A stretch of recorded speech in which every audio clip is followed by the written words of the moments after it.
I don't ever slow up, no I don't take shit. I got no love for the fakeness. If you wanna play tough and wanna hate this, I'll always show up and make a statement. I don't ever slow up, no I don't take shit. I got no love for the fakeness. If you wanna play tough and wanna hate this, I'll always show up and make a statement. Everything I do so instinctive and so passionate. Every word I move so descriptive like an adjective. I got a vendetta against people who patented being negative when you should be getting after it.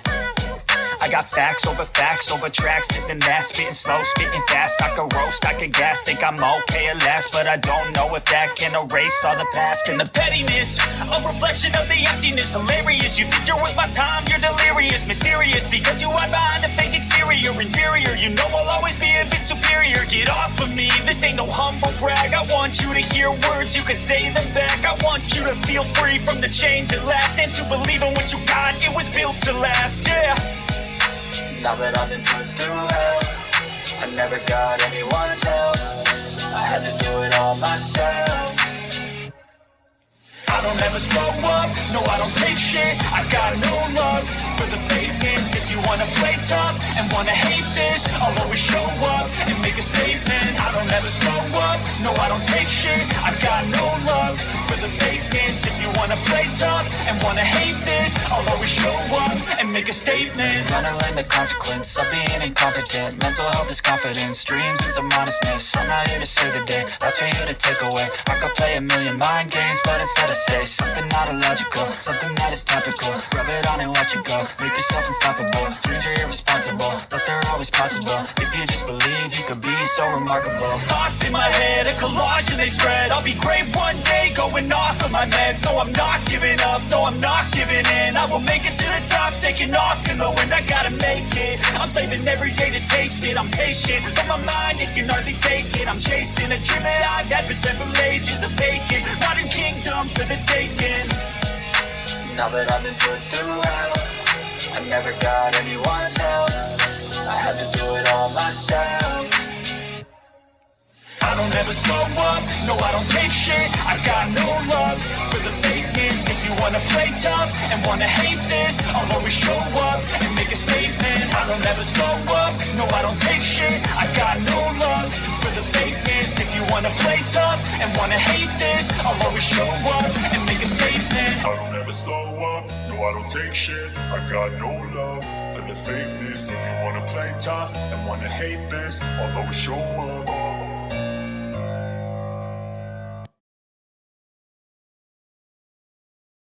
Oh, damn! It's already Thursday, god damn. Needs to be the weekend already. Ever, and I really mean it this time. Oh, I hate how he moves. I hate it. am I kidding? I always mean it. SpongeBob SquarePants Titans of the Tide is the latest 3D platformer featuring everyone's favorite yellow sponge who lives in a pineapple under the sea. If you are planning on diving down to help save Bikini Bottom as SpongeBob and Patrick settle the feud between the Flying Dutchman and King Neptune, there are a few things you need to know before you put on your jellyfishing gear. Here are 5 things you might not know about SpongeBob SquarePants Titans of the Tide. Although only SpongeBob's name is in the title, Titans of the Tide heavily features Patrick Star as a playable character as well. You can switch between the two best friends whenever you want with the push of a button, which you'll need to do frequently as you explore the vast, diverse environments of Bikini Bottom. That's kind of cool. The pair are usually inseparable and share a lot of the same hobbies in the television show, SpongeBob and Patrick have different abilities that distinguish them from one another. As the king of karate, SpongeBob's abilities make him more agile during fights with the ghostly apparitions that have taken over Bikini Bottom. He can perform flying jump kicks on enemies during combat and on floating balloons during platforming sections, allowing him to soar to new heights. I kind of forgot that he's a karate guy in SpongeBob. Damn, it's really been a long time since I've seen that show, isn't it? Patrick, on the other hand, plays more like a wrestler with his primary ability that allows him to pick up objects and throw them. While he isn't zipping around combat areas like his BFF, Patrick is a danger up close, since if a small enemy invades his personal space, he can easily lift them over his head and toss them into another enemy. Switching between the two characters is Jesus. seamless, and it's always a joy to see how both characters will react to the different situations they're in. For example, SpongeBob stands confidently on the ghost surfboard that the pair use to quickly zoom around the map, while Patrick simply holds on for his dear life. Speaking of SpongeBob and Patrick, SpongeBob This SquarePants actually looks like a really well-made game. Titans of the Tide features a staggering number of customization options for the duo. While SpongeBob Really? has far more outfits than Patrick does, both characters are given plenty of classic outfits to wear that are featured in some of the most iconic episodes of the TV show. Outfits like SpongeBob's band director uniform when he performed Sweet Victory at the Super Bowl, his karate headgear, and his classic jellyfishing glasses. Patrick can wear his seaweed mustache from the original SpongeBob SquarePants movie, his blind beard outfit, and his uniform from his brief stint as an employee of the Krusty Krab. Is this the Krusty Krab? No! This is Patrick! In addition to the nearly 40 outfits for SpongeBob and Patrick, Titans of the Tide is packed to the brim with other references to classic SpongeBob jokes and episodes. Some references are simple nods during dialogue, but others you can unlock as decorations for the floating patty, the mobile, Krabby Patty-shaped dirigible that SpongeBob and crew use to explore Bikini Bottom. That's You'll unlock crazy. decorations like a statue of handsome Squidward, SpongeBob's diving helmet-shaped TV, and a framed picture of the one and only David Hasselhoff. Yo, they still promoting David Hasselhoff like that. Yo, his career's gone belly up since he had that whole alcoholism thing. Before diving into Titans of the Tide, it's a good idea to get to know a little bit about the titular Titans. The game focuses on a feud between King Neptune and the Flying Dutchman. As you explore Bikini Bottom, you'll find all sorts of evidence pointing to the long history of battles between the two. However, their beef comes to a head in the early moments of the game as the Flying Dutchman gets cut in line for half-off Krabby Patties by King Neptune. After a tense argument, Neptune flees while the Dutchman releases a horde of ghosts on the ocean to terrorize the people of Bikini Bottom. While the Flying Dutchman is a frequent character featured in the TV show, King Neptune makes far fewer appearances, making him one of the more intriguing aspects of Titans of the Tide's story. He rules the sea with power and arrogance, but by the time the game is done, more is revealed that provides a bit more depth to the King of the Ocean. As you explore Bikini Bottom, SpongeBob and Patrick encounter plenty of the Dutchman and Neptune's henchmen, with boss fights that paint an even clearer picture of the long-running feud between two people who, despite seeming to live completely different lives as a pirate and a king, might have more in common than they think. SpongeBob SquarePants Titans of the Tide takes place in Bikini Bottom, of course, which means you'll be visiting plenty of classic locations from SpongeBob's past. However, because of the destruction and chaos brought on by the fight between the Flying Dutchman and King Neptune, most locations have been altered. Places like Jellyfish Fields are still recognizable, but now I don't know what it is about the style of games where it's underwater. Another Crab's Treasure is a good example of this. I love the idea of the underwater aspect of it. It's just so cool to me. are clearly out of whack. Jellyfish Fields, for example, has been covered in a layer of snow and ice, putting a twist on the classic SpongeBob setting. While you'll visit familiar places in Bikini Bottom, Titans of the Tide adds plenty of new, memorable locations as well, like Goldfish Island and Mount Bikini. There's plenty of content in the base version of Titans of the Tide. However, if you're looking for more SpongeBob, make sure to pick up the Plankton's Portal Challenge DLC and the Search for SquarePants DLC, which, if bought in the title season pass, add additional costumes for SpongeBob and Patrick, as well as challenge levels themed around the recent SpongeBob movie, Search for SquarePants. The DLC is great for anyone looking for additional challenge out of Titans of the Tide's platforming mechanics. I had a lot of fun digging into the challenge levels, trying to shave seconds off my runs while I mastered the mechanics, switching between SpongeBob and Patrick mid-air. So those are 5 things you need to know about SpongeBob SquarePants Titans of the Tide. It's available now on Xbox Series X and S, PS5, Nintendo Switch 2, and PC. Just be careful when playing as Patrick that you don't get too distracted. After all, the inner machinations of his mind are an enigma. And for all things gaming, make sure to stick with IGN. Jesus, man. A gluttonous pile of fuckery.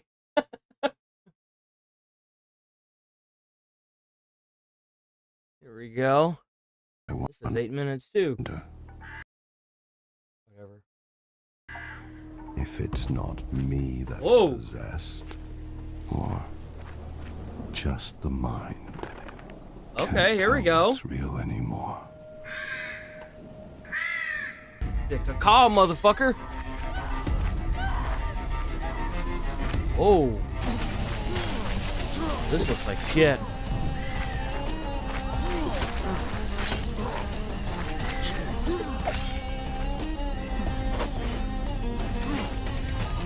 Oh, that was kind of cool.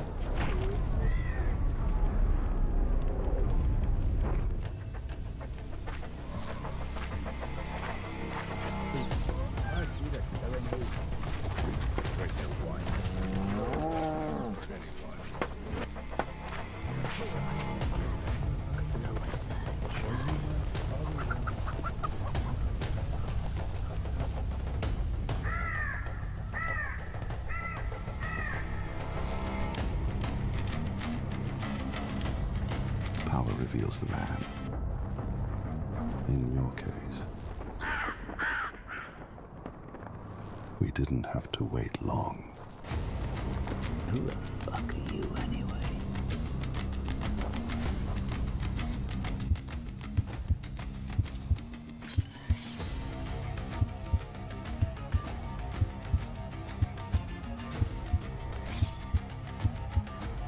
What the fuck are you waiting for? Huh?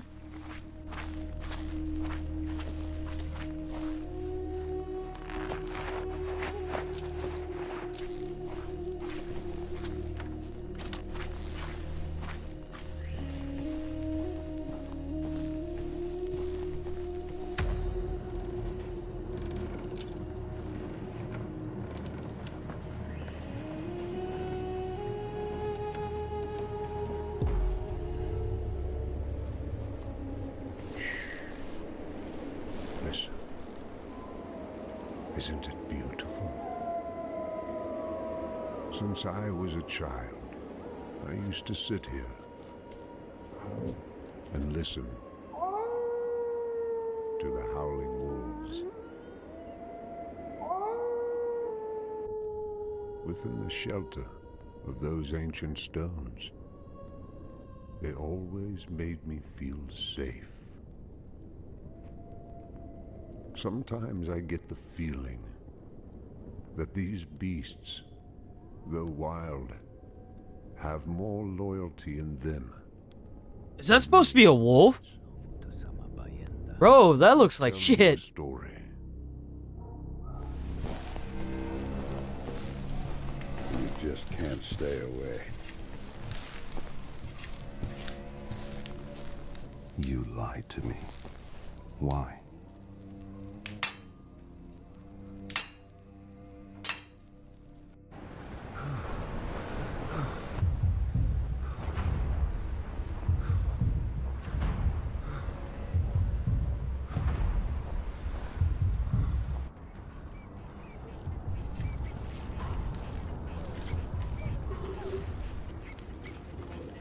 Another whiner? What, too loud for you?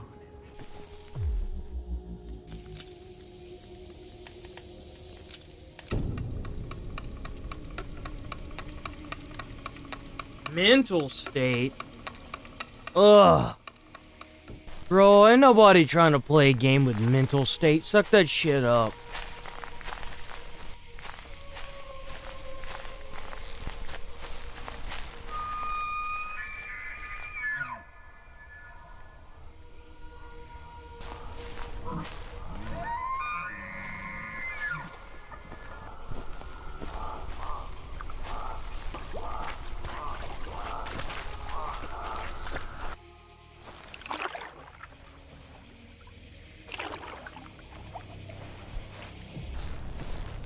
I've seen wolves leave the meat untouched. Just lingered. They looked less guilty than you two. Funny, isn't it? That's enough.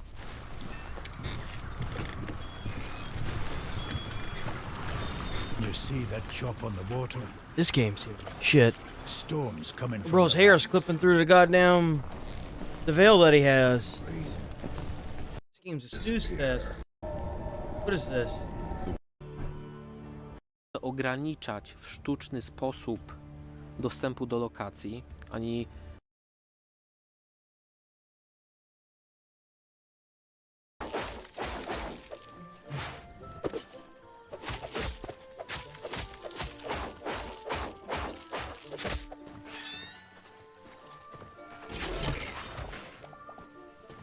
Look, another Minecraft knockoff.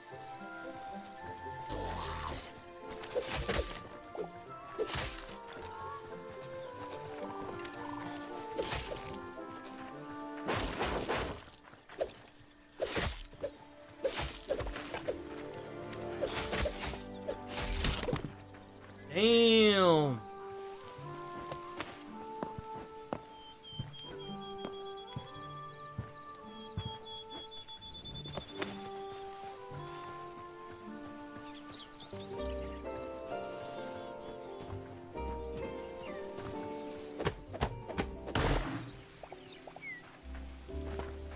What? Timber mod built in?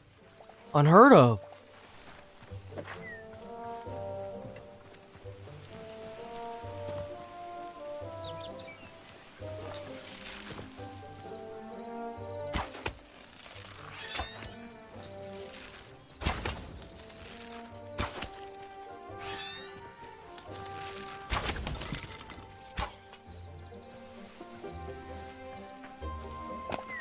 How's it going, Nigel? That skeleton just T-posed in this commercial. It just T-posed. Game's broken.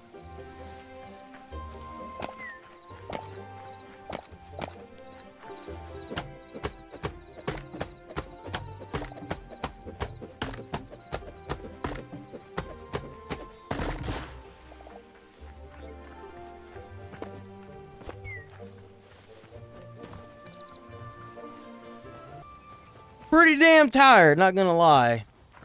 Didn't go to bed until a little bit later than usual. I was playing Terraria, and I didn't want to stop playing, so I didn't.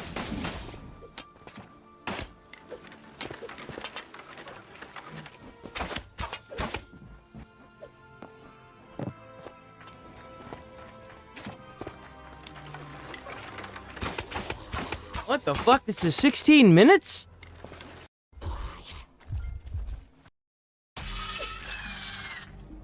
I did not realize this was that long. I thought this was a trailer.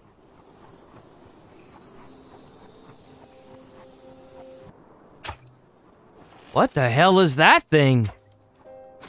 Is that Cthulhu's butthole or something? What is that?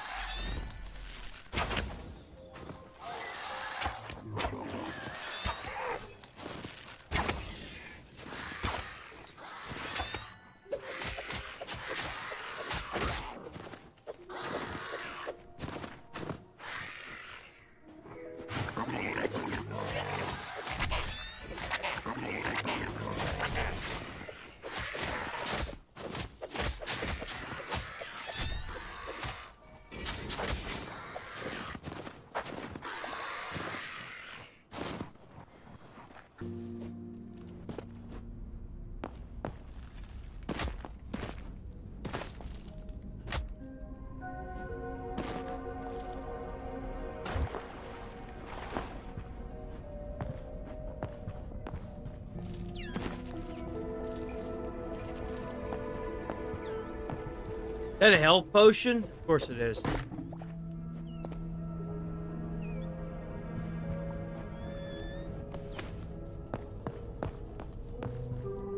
Dude, I really wish that I was in your shoes right now. I would give everything just to be able to re-experience Assassin's Creed again. I'm not even kidding.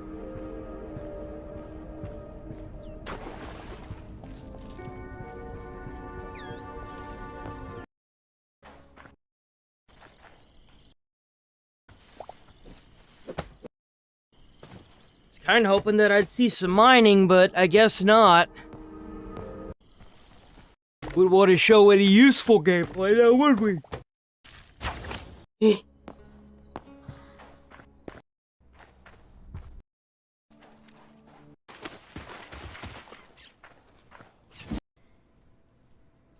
Oh, that terrain looks pretty cool.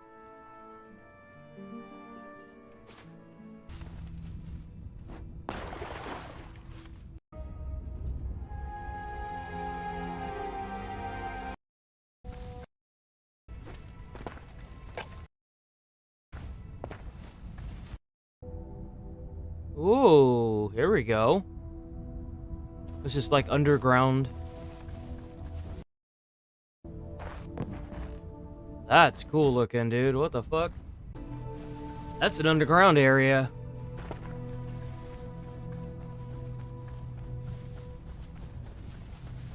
You know, all things considered, this doesn't actually look half bad.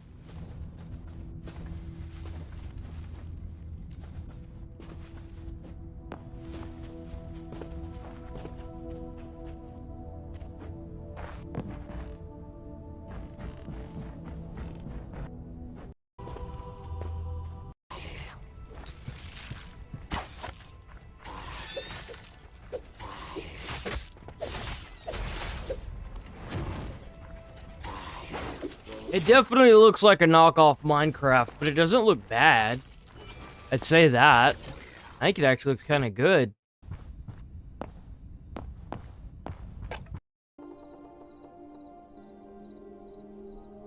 Content creation? Huh. That's nice.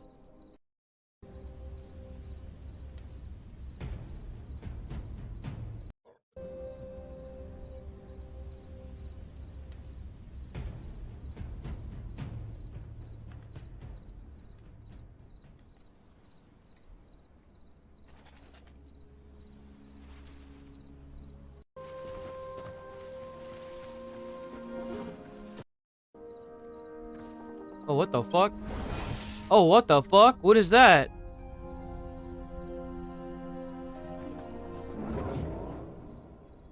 What the fuck?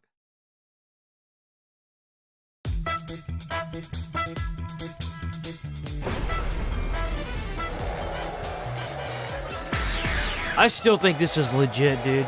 I'm sorry, but the Dragon Ball Super in like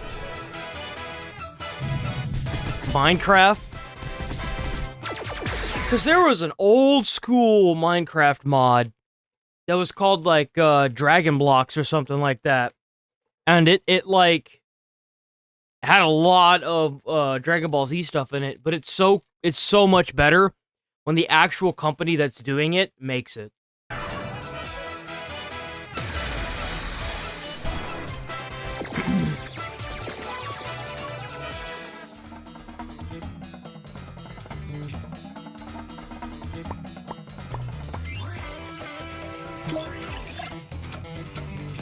I think I remember you saying that. Yeah, I want to watch it, but my hopes are kind of low for it, not gonna lie, because it's not even a continuation from Super. It's like just after Z, right? It's weird.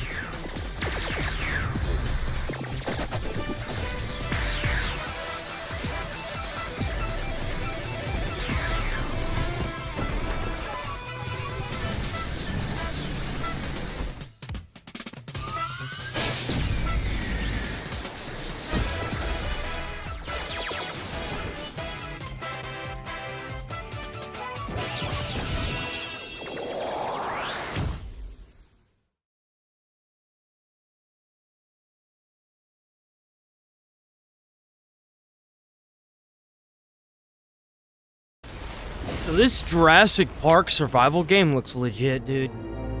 We got another trailer for it. It looks really good. This is Dr. Maya Joshi. I've been left behind on Isla Nubla. The actual journey, the arc of Maya, it's incredible. She was personally recruited by Dr. Henry Wu to become an InGen scientist to work at the park. Players will take on the character of Maya while she kind of encounters these hugely terrifying dinosaurs, but also these really harsh challenges. And you find a lot about Maya throughout the process, emotionally and mentally. I really relate to Maya in lots of different ways. She's incredibly passionate and adventurous. I think she takes risks. She steps outside of her comfort zone. It's just nice to represent a woman who is not only shares the same background as me, but also to play someone who is very strong. I feel like I'm learning a lot about myself, to be honest. She's very inspiring, and she has a lot of admirable traits. Jurassic Park is so loved. You want to do the character justice, you want to do the game justice. I think that I'm standing on the shoulders of some of the coolest female characters in cinema history. It's incredible. wokeism! I mean, what?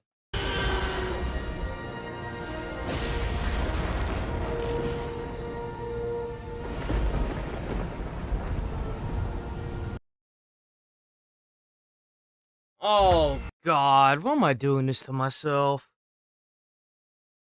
Ugh. Oh, man. I gotta get this fucking headache over with, I guess. Oh, Black Ops 7. Official Nuketown 2025 trailer. Because, you know, there's nothing like a fucking development team that just copy and paste the same fucking map 20 different times. Right, boys? Bro, this fucking franchise is so cooked.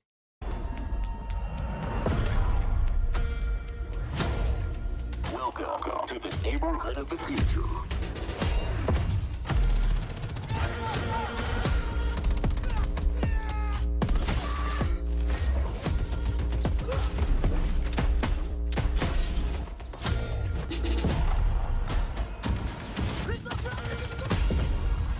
Stop buying these goddamn games, guys. Stop doing it. It's such garbage. They've added nothing in years.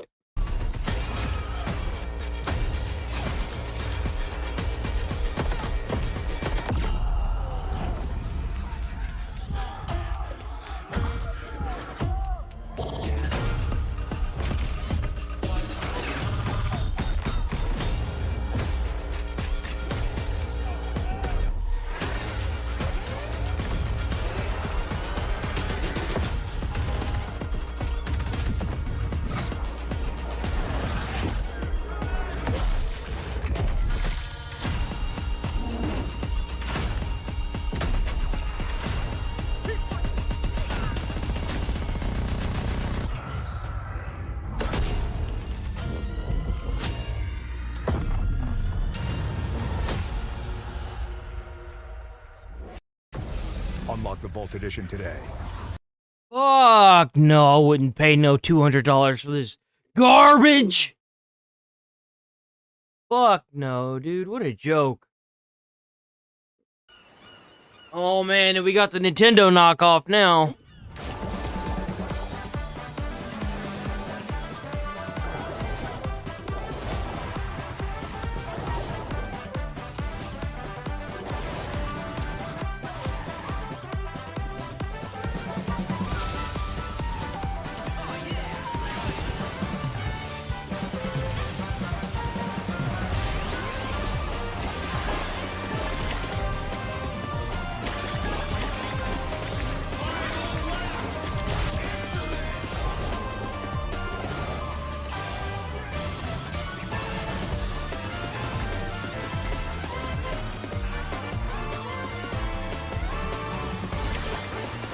They trying to capitalize on Nintendo's success from it.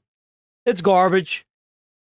I don't know who the fuck buys these damn games, dude, but they need to stop because they're retarded. These games are stupid. And Nintendo has copy and pasted fucking Mario Kart for like damn near a decade now. Like,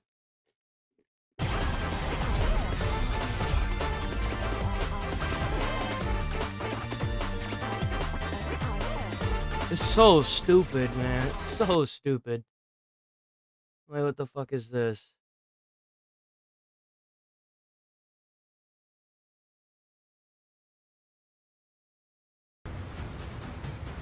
Is this turn-based?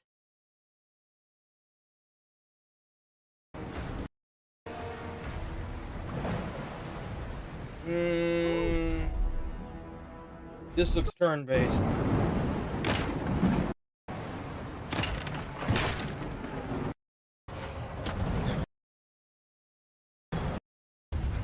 This looks like shit. This looks like shit. I don't care. This looks like shit. Okay, so this is what I had pulled up yesterday. And if you remember, whenever I went to watch it, the video was taken down. This was the video. It was the Kirby Air Riders review, which is another racing game, goddamn. Have mind you. Kirby Air Riders. I bet. Let me guess, a fucking 9 or a 10?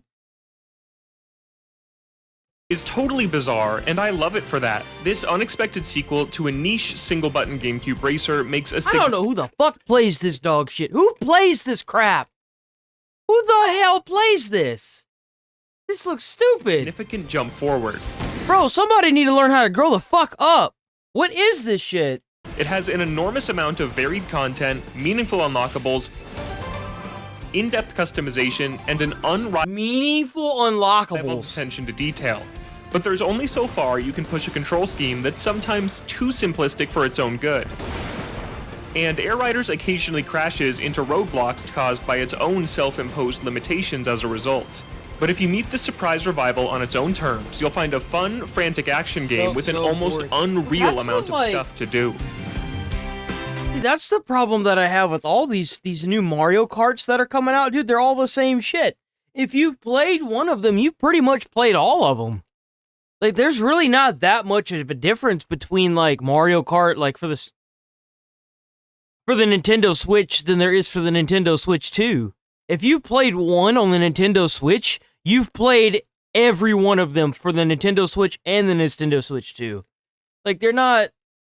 They maybe add, like, a couple items and a new like, vehicles and stuff, but, like, the basic principle is the exact same. What is the point at the, like... Maybe that's just me.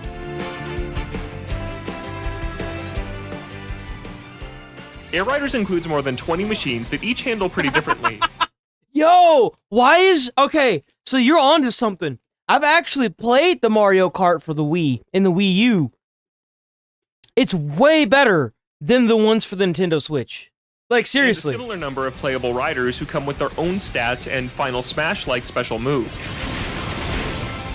It's a great roster filled with characters from every era of Kirby history. My main is the hilarious Chef Kawasaki, who serves spicy curry. This isn't that even a damages crossover rivals. one. At first, there are only a few riders and machines available, but you'll instantly start This is literally just from Kirby. unlocking more by playing any mode you like. Lord have mercy. Machines accelerate automatically, creating a constant feeling of on-rails forward momentum. It's your job to steer, glide off ramps to fly in the air, drift boost around sharp turns, and attack enemies and fellow riders. You do all this with the left stick and just one button that hits the brakes while charging your boost. Air Riders did add a second button compared to the original, but its main use is launching your special attack. How the fuck is this Air Riders, bro? It looks like a goddamn road to me. I thought it's supposed to be Air Riders. I feel like there's some grounds for a lawsuit here.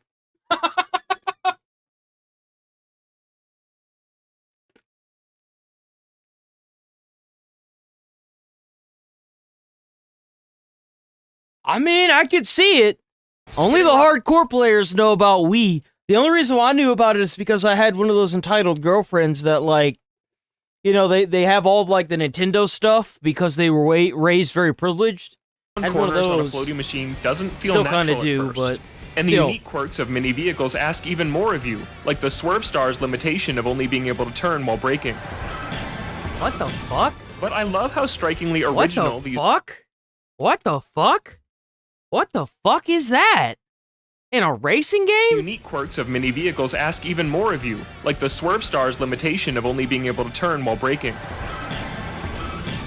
But I love how strikingly original these mechanics and minimalist controls are, as there's really nothing else like the two Air Ride games, and mastering each machine's intricacies is genuinely a ton of fun. The Jetstar, for instance, is slow on the ground, but gets huge bursts of speed whenever it lifts off, causing you to make mental bookmarks of the best spots to catch some air. This really feels nothing like Mario Kart, but in that same vein... What the fuck is this? Mario Bro, this Kart looks like a fucking seizure. It's What the far easier fuck? for new folks to pick up and play. Yo, I gotta give Mario Kart one thing. At least you can see what the fuck you're doing. Sonic Racing and this crap? I can't tell what the fuck is happening half the time.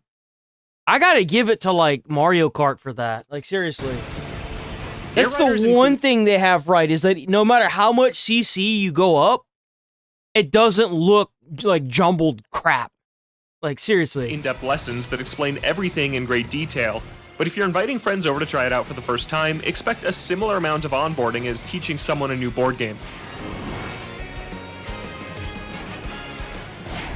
I got used to the controls very quickly, thanks to a surprising amount of legacy skill from playing lots of the first one when I was a kid, and really fell in love with how I'm so happy for you. That means this is gonna get a biased review. That's what you should take away from that statement right there. the sequel has totally fleshed out Probably gonna be like a fucking 10 because of that.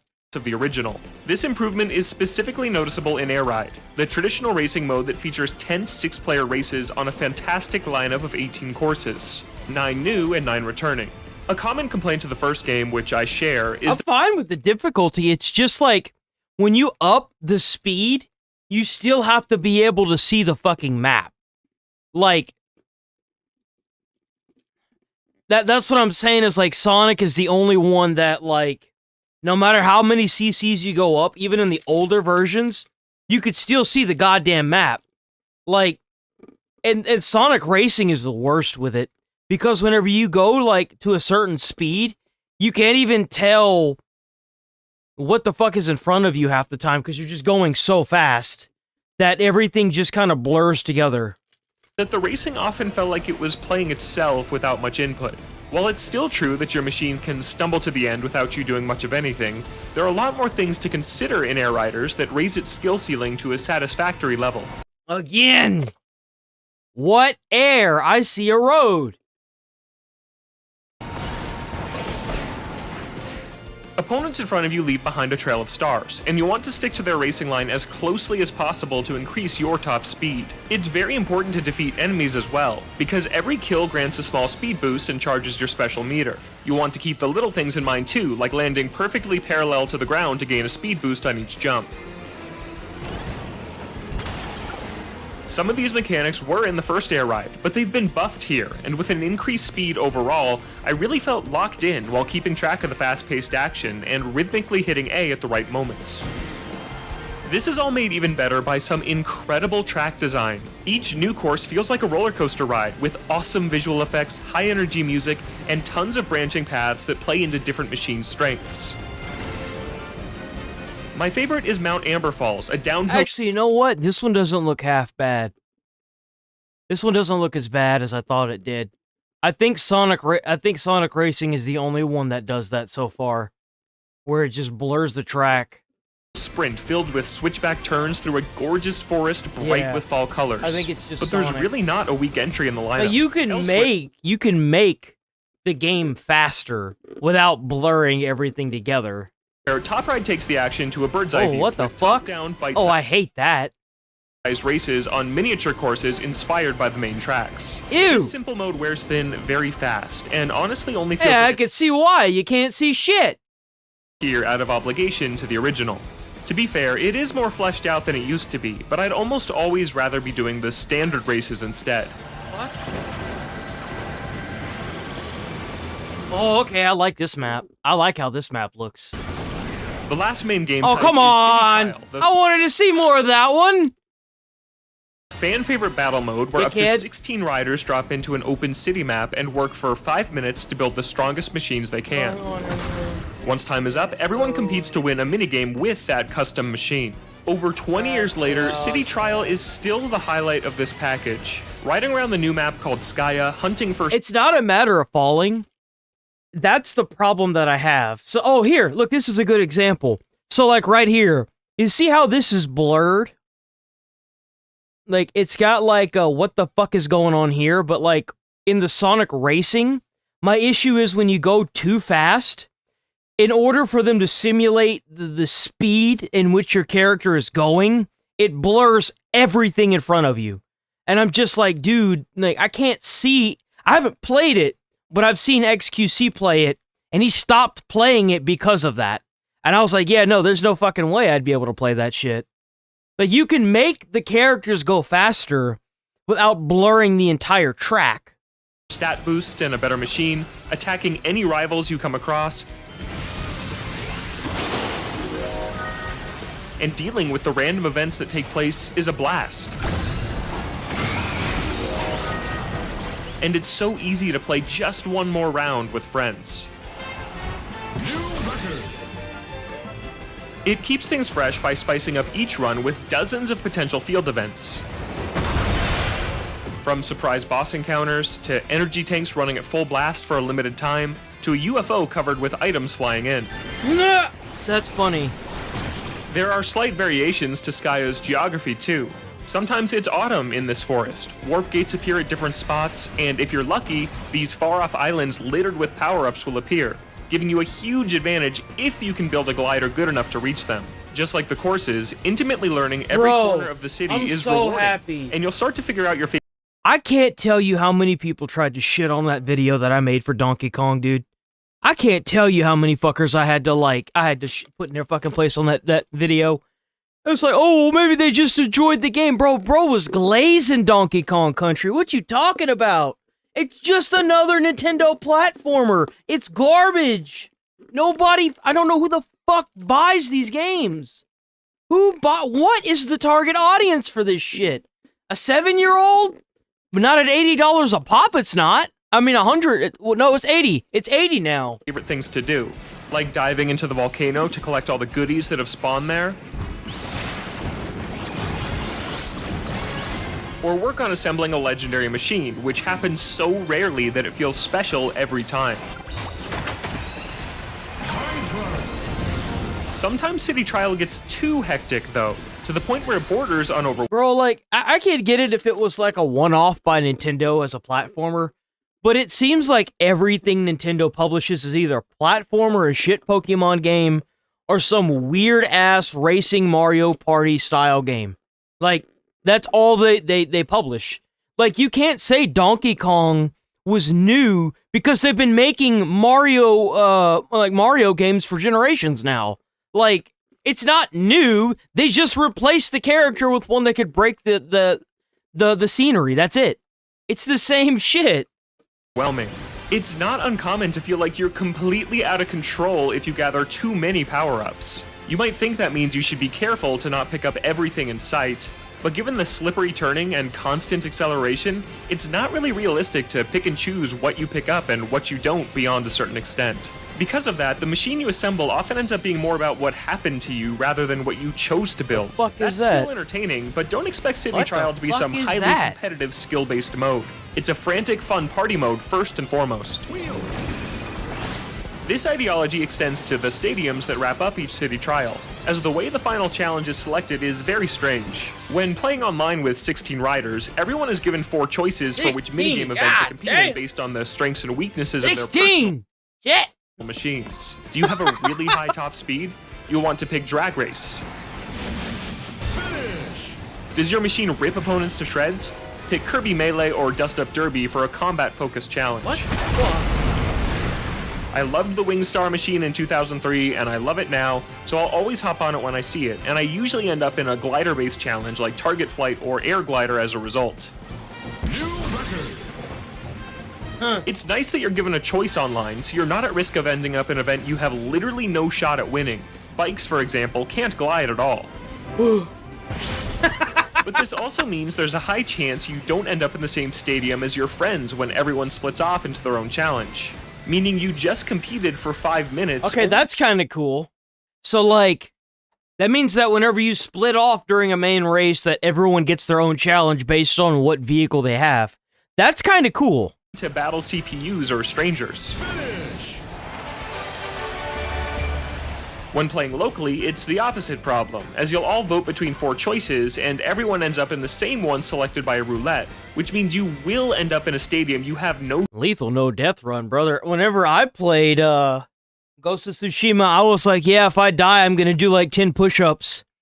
And I did that, and I died a lot. My arms hurt. Shot in from time to time. There's a workaround by selecting— I do really like Ghost of Tsushima's difficulty, because whenever you put it in the highest difficulty, it's balanced. I like it a lot. The random option before the match, and then turning off all but one event in the random stadium select options. But for a game so customizable in many other ways, I wish there was an easier, dedicated way to select a specific stadium at the start of City Trial and announce it to all players so everyone knows what type of machine they should go for. But City Trial is still so much fun in a group despite all that. Destroying your friend's machine and laughing as they embarrassingly scramble on foot to find another ride before time runs out never gets old. And it's just a great hangout game. Plus, Air Riders has great technical performance amidst all that chaos, running at a solid 60 FPS in single player, and maintaining that target even with 4 players on screen at once, with only a few occasional hiccups. What the fuck? Why the fuck would you play a game like this? Bro. Air Riders even boasts an impressive suite of online options, including nifty 32-player lobbies, casual and 32-player lobbies. Holy God. Matchmaking. Bro, could you imagine having 32 players in that little map? Bro. And an actually competent invite system for friends, none of which is a guarantee in a Nintendo game. If you just want to play alone, Air Riders still has so much to offer. There are 750 achievements divided across checklists dedicated to each mode, and completing them earns you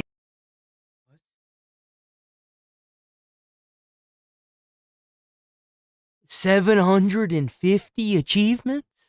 I will never touch this game. Bro, that's like you pick up one hidden mushroom and come to find out there's 999 other hidden mushrooms. What the fuck?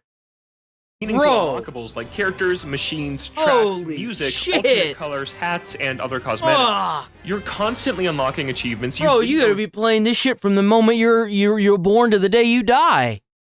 Existed. Ah, it's really damn. satisfying to enter a race with a few specific side objectives in mind, like remembering you need to kill a Scarfy without making it angry while also focusing on winning the race. These goals add so much replayability that recontextualize all of Air Rider's content in clever ways.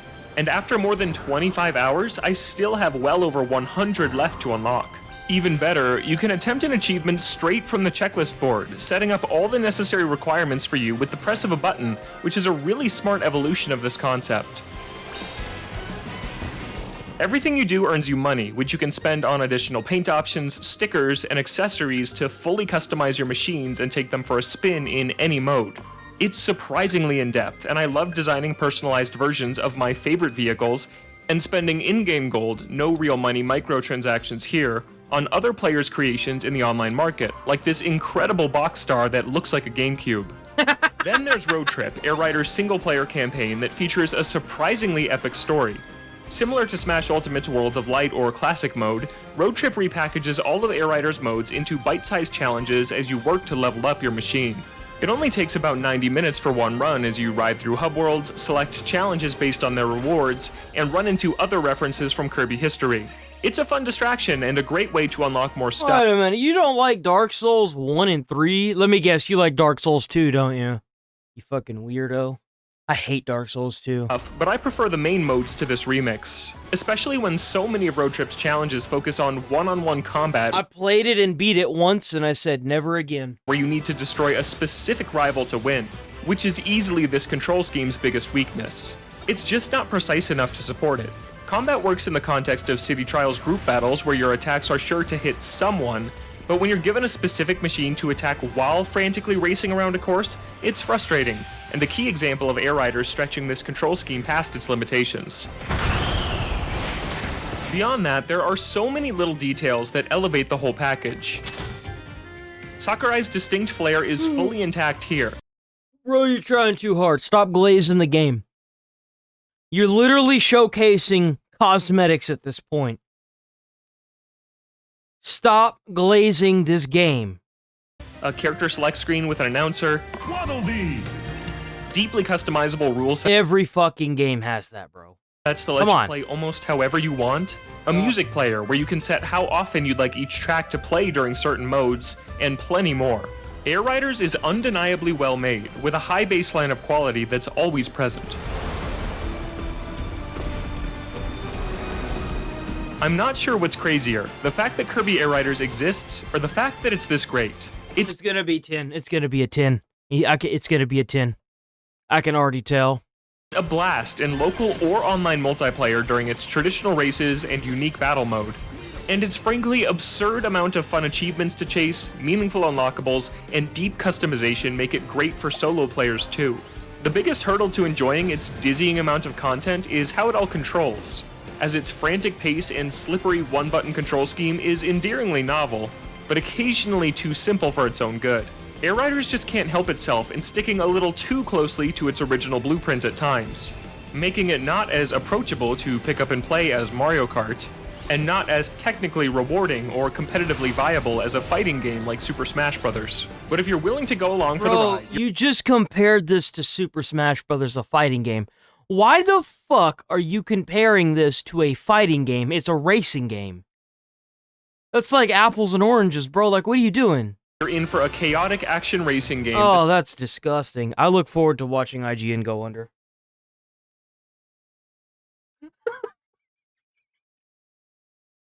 Oh, man. Bro, you guys gotta...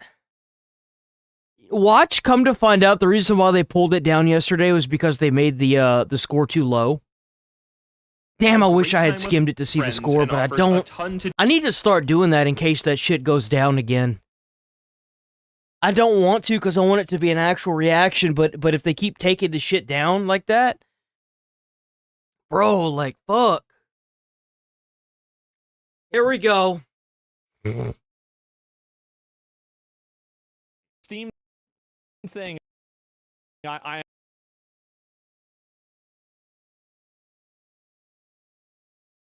am extremely Hassan bans a 33-month subscriber and tells him to die for commenting on his workout frequency. What the fuck? What the fuck? Oh man, the dog abuser wants to give somebody a fucking advice on something? I don't think that's a good idea. You gotta get some workouts in, man. You eat more than Austin. Bro, why does he always look high as shit? Bro looks higher than a goddamn kite. Like, what the fuck? And he's always like, like,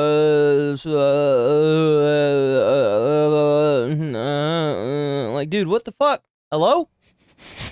Dude, I'm literally... all right, first of all... He looks so fucking high. Isn't he still in China? Bro, I hope he's not getting high in China. They find out that he's doing, they gonna fuck him up. China does not fuck around with that. Never do this, okay? Never do this.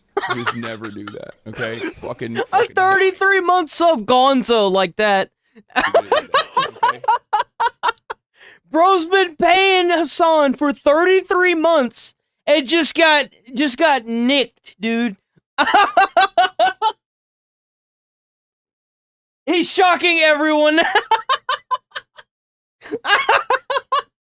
Oh no.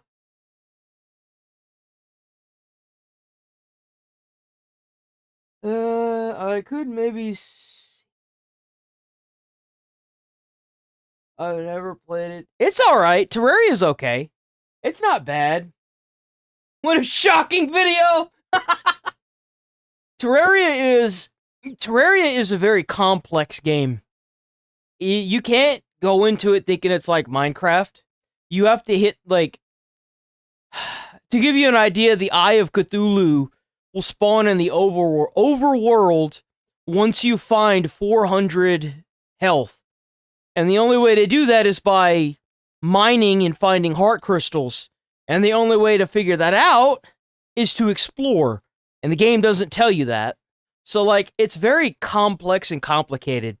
It's not bad, but I feel like it could have been made better.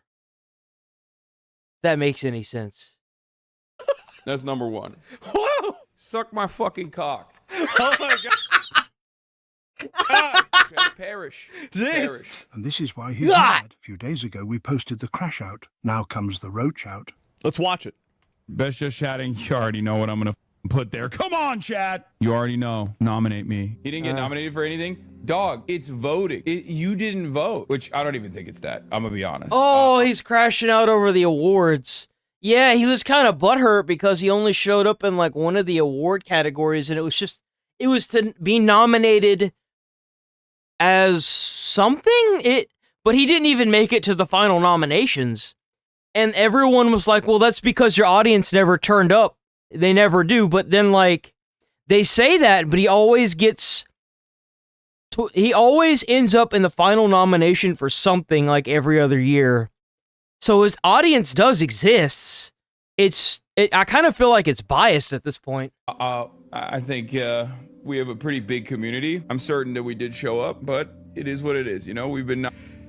You're right. You're completely right. And you know you're right. But man, are you... He doesn't want to say it because the girl that runs the awards went on camera trying to, I guess, help him with the whole Collargate situation. And she kind of made it worse for herself and Hassan because she was like, yeah, that looks like tape. And it's like he was obviously trying to make it seem like there wasn't tape on the collar. So, like, in a sense, she made it worse for both of them. And I think Hassan is really butthurt because he didn't make it in the final awards. Because, if I'm not mistaken, the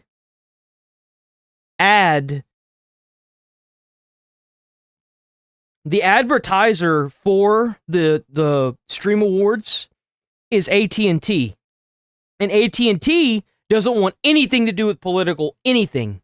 They don't want anything to do with it.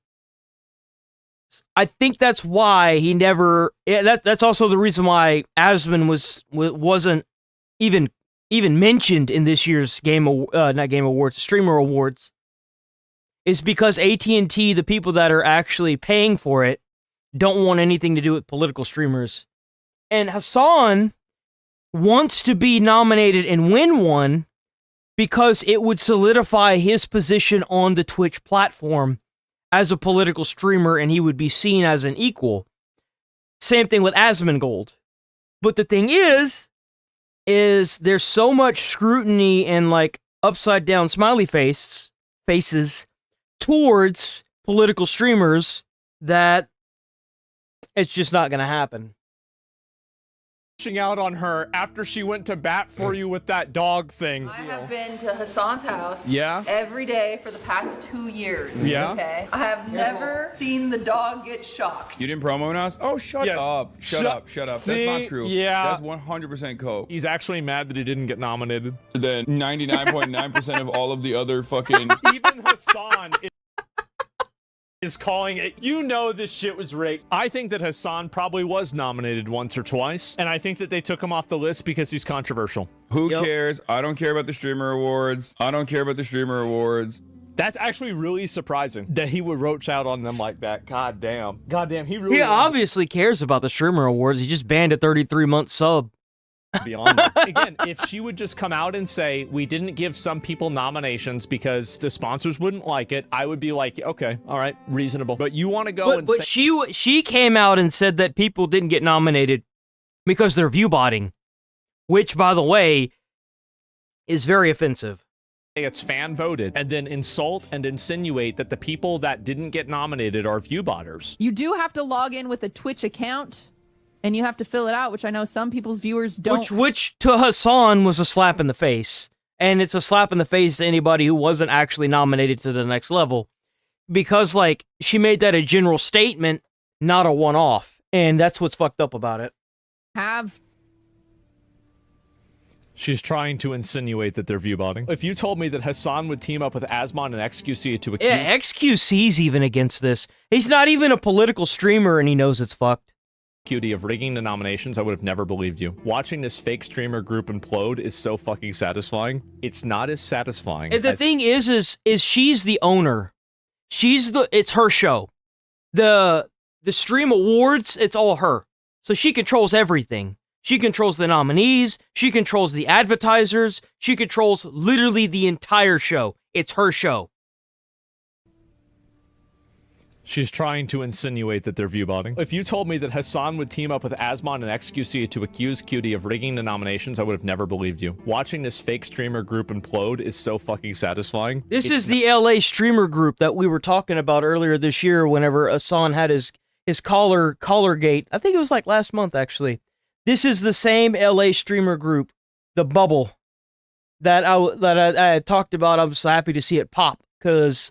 it's just a bunch of idiots that are willing to step on each other to get more and more views That's all Not it as is. satisfying as covering it every single day. You will never be happier than me watching it happen. Fucking God, I hate the left. I hate liberalism. I hate everything that's going on every single day of the goddamn week. I hate my life. I hate streaming. I hate socialism. I hate every single. I think Kaya is free now, by the way, boys. I haven't seen her, though he is still in China. Who knows?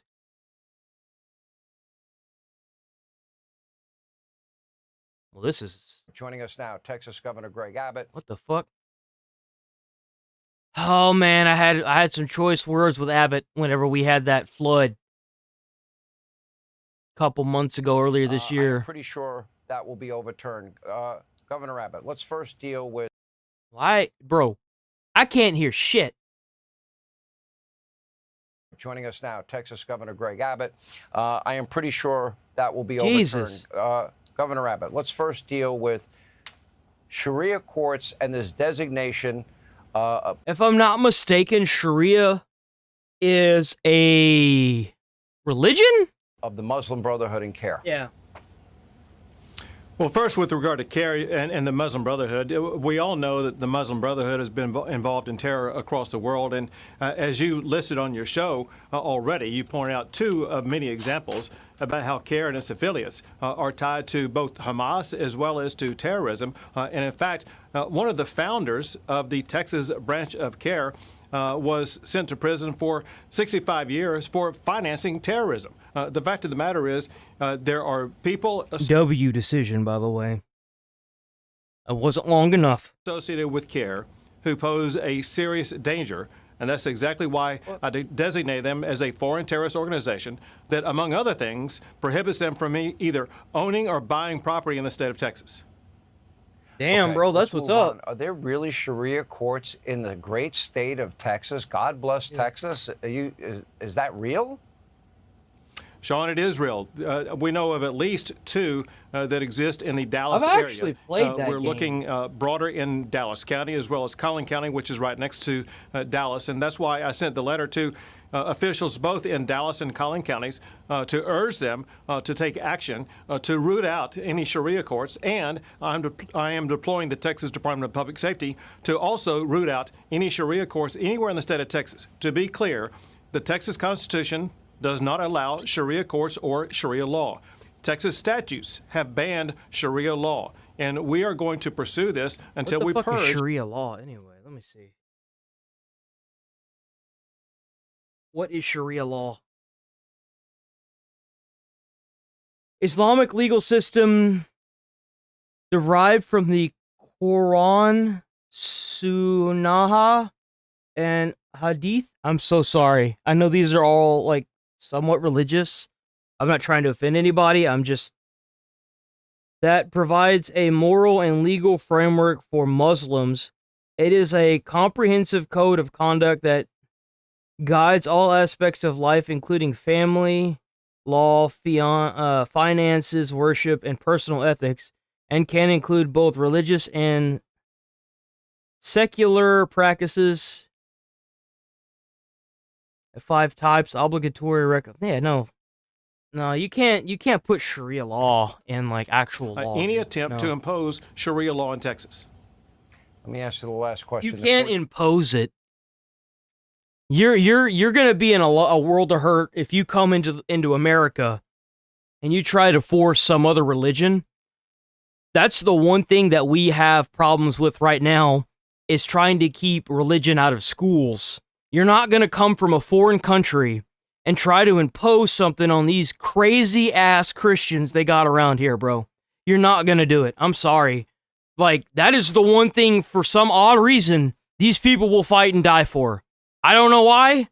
I'm not a big fan of it. I think it's kind of crazy, but it's the one thing they have in life, and you know what? If it makes them happy, maybe you shouldn't fuck with that, because everything else is down the shitter. Decision on the issue of congressional district in your state.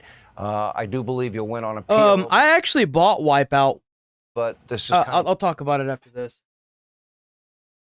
par for the course lately, isn't it?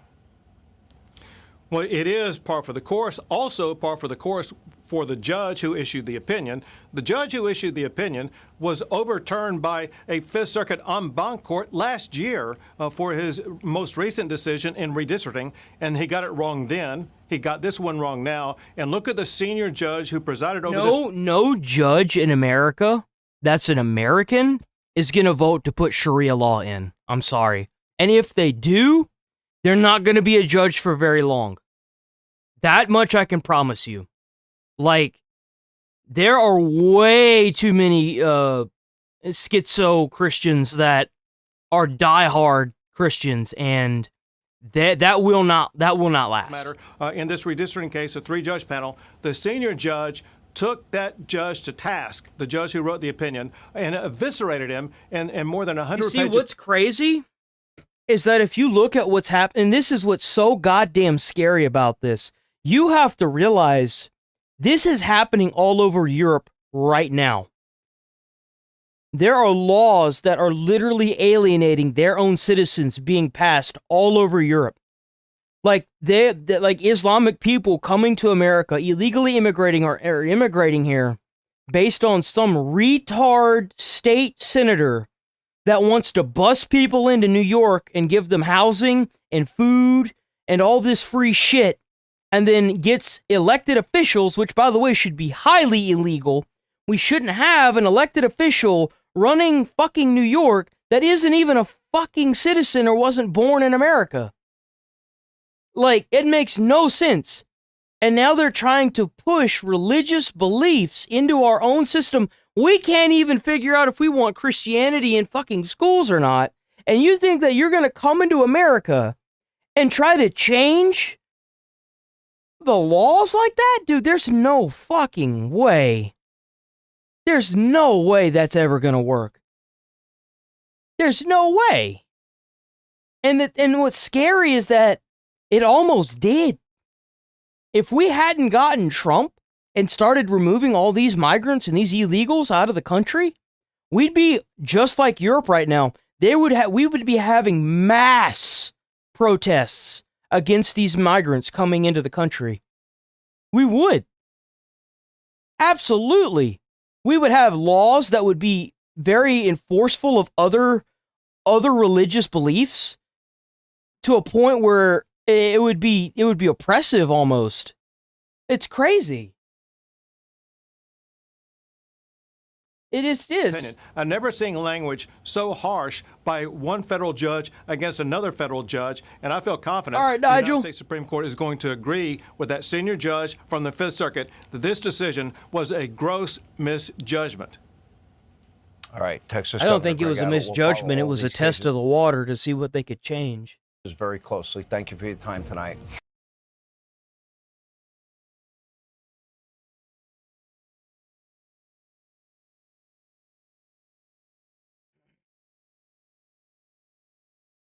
A guy named Jake Lang leads an anti-Islam protest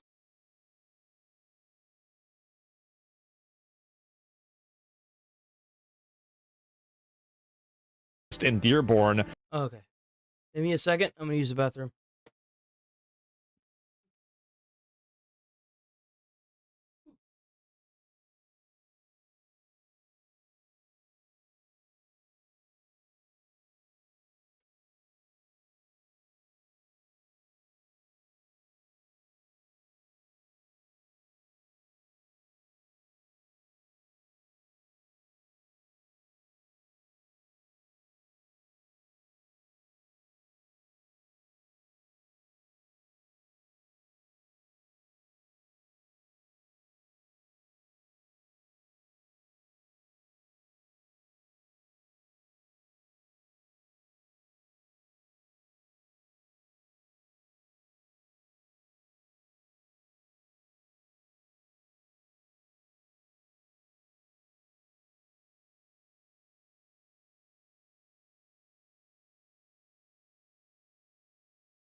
Okay, we back. Sorry about that. Let's get it.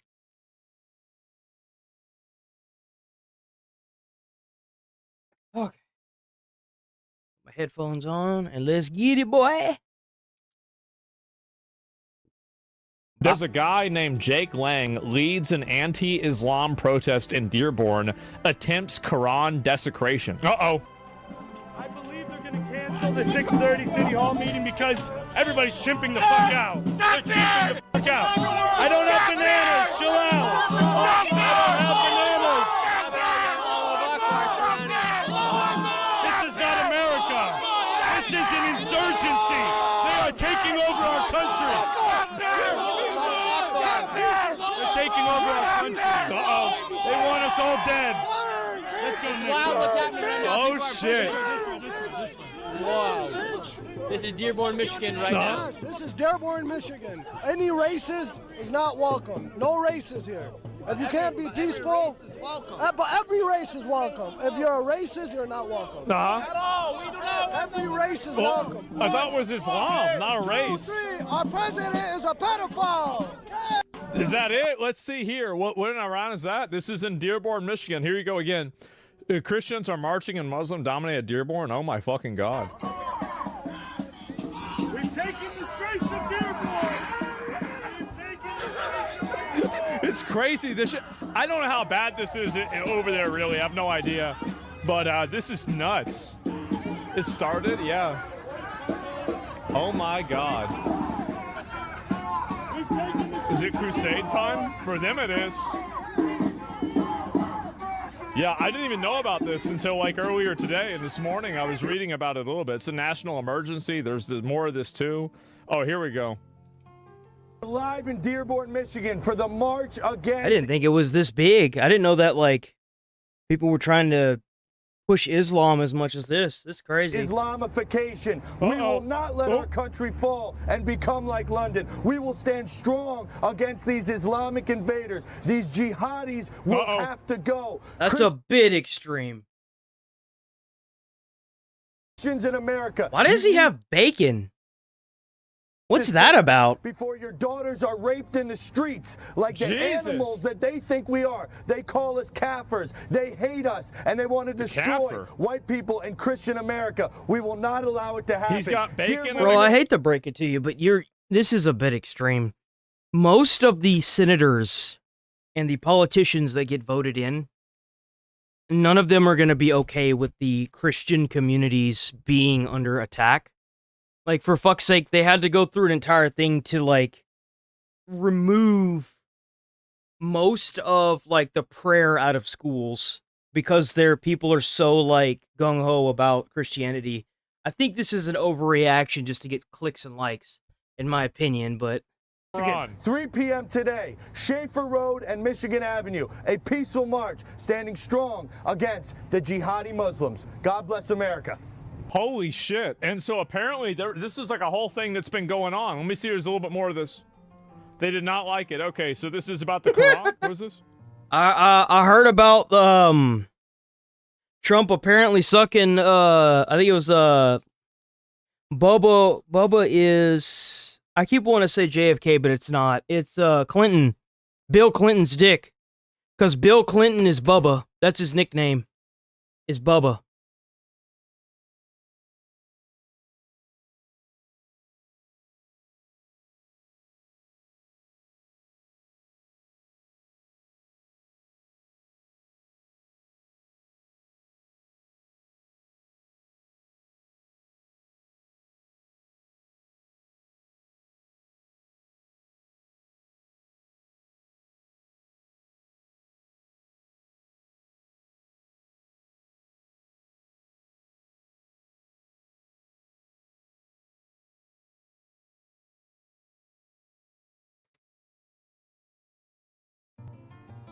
The dude got sucker punched while holding the flag? I do think to the extent that people are violent towards him for being, for like burning a Quran or whatever, it will radicalize Christians against this. I think that right now, most people tolerate this because they don't really care.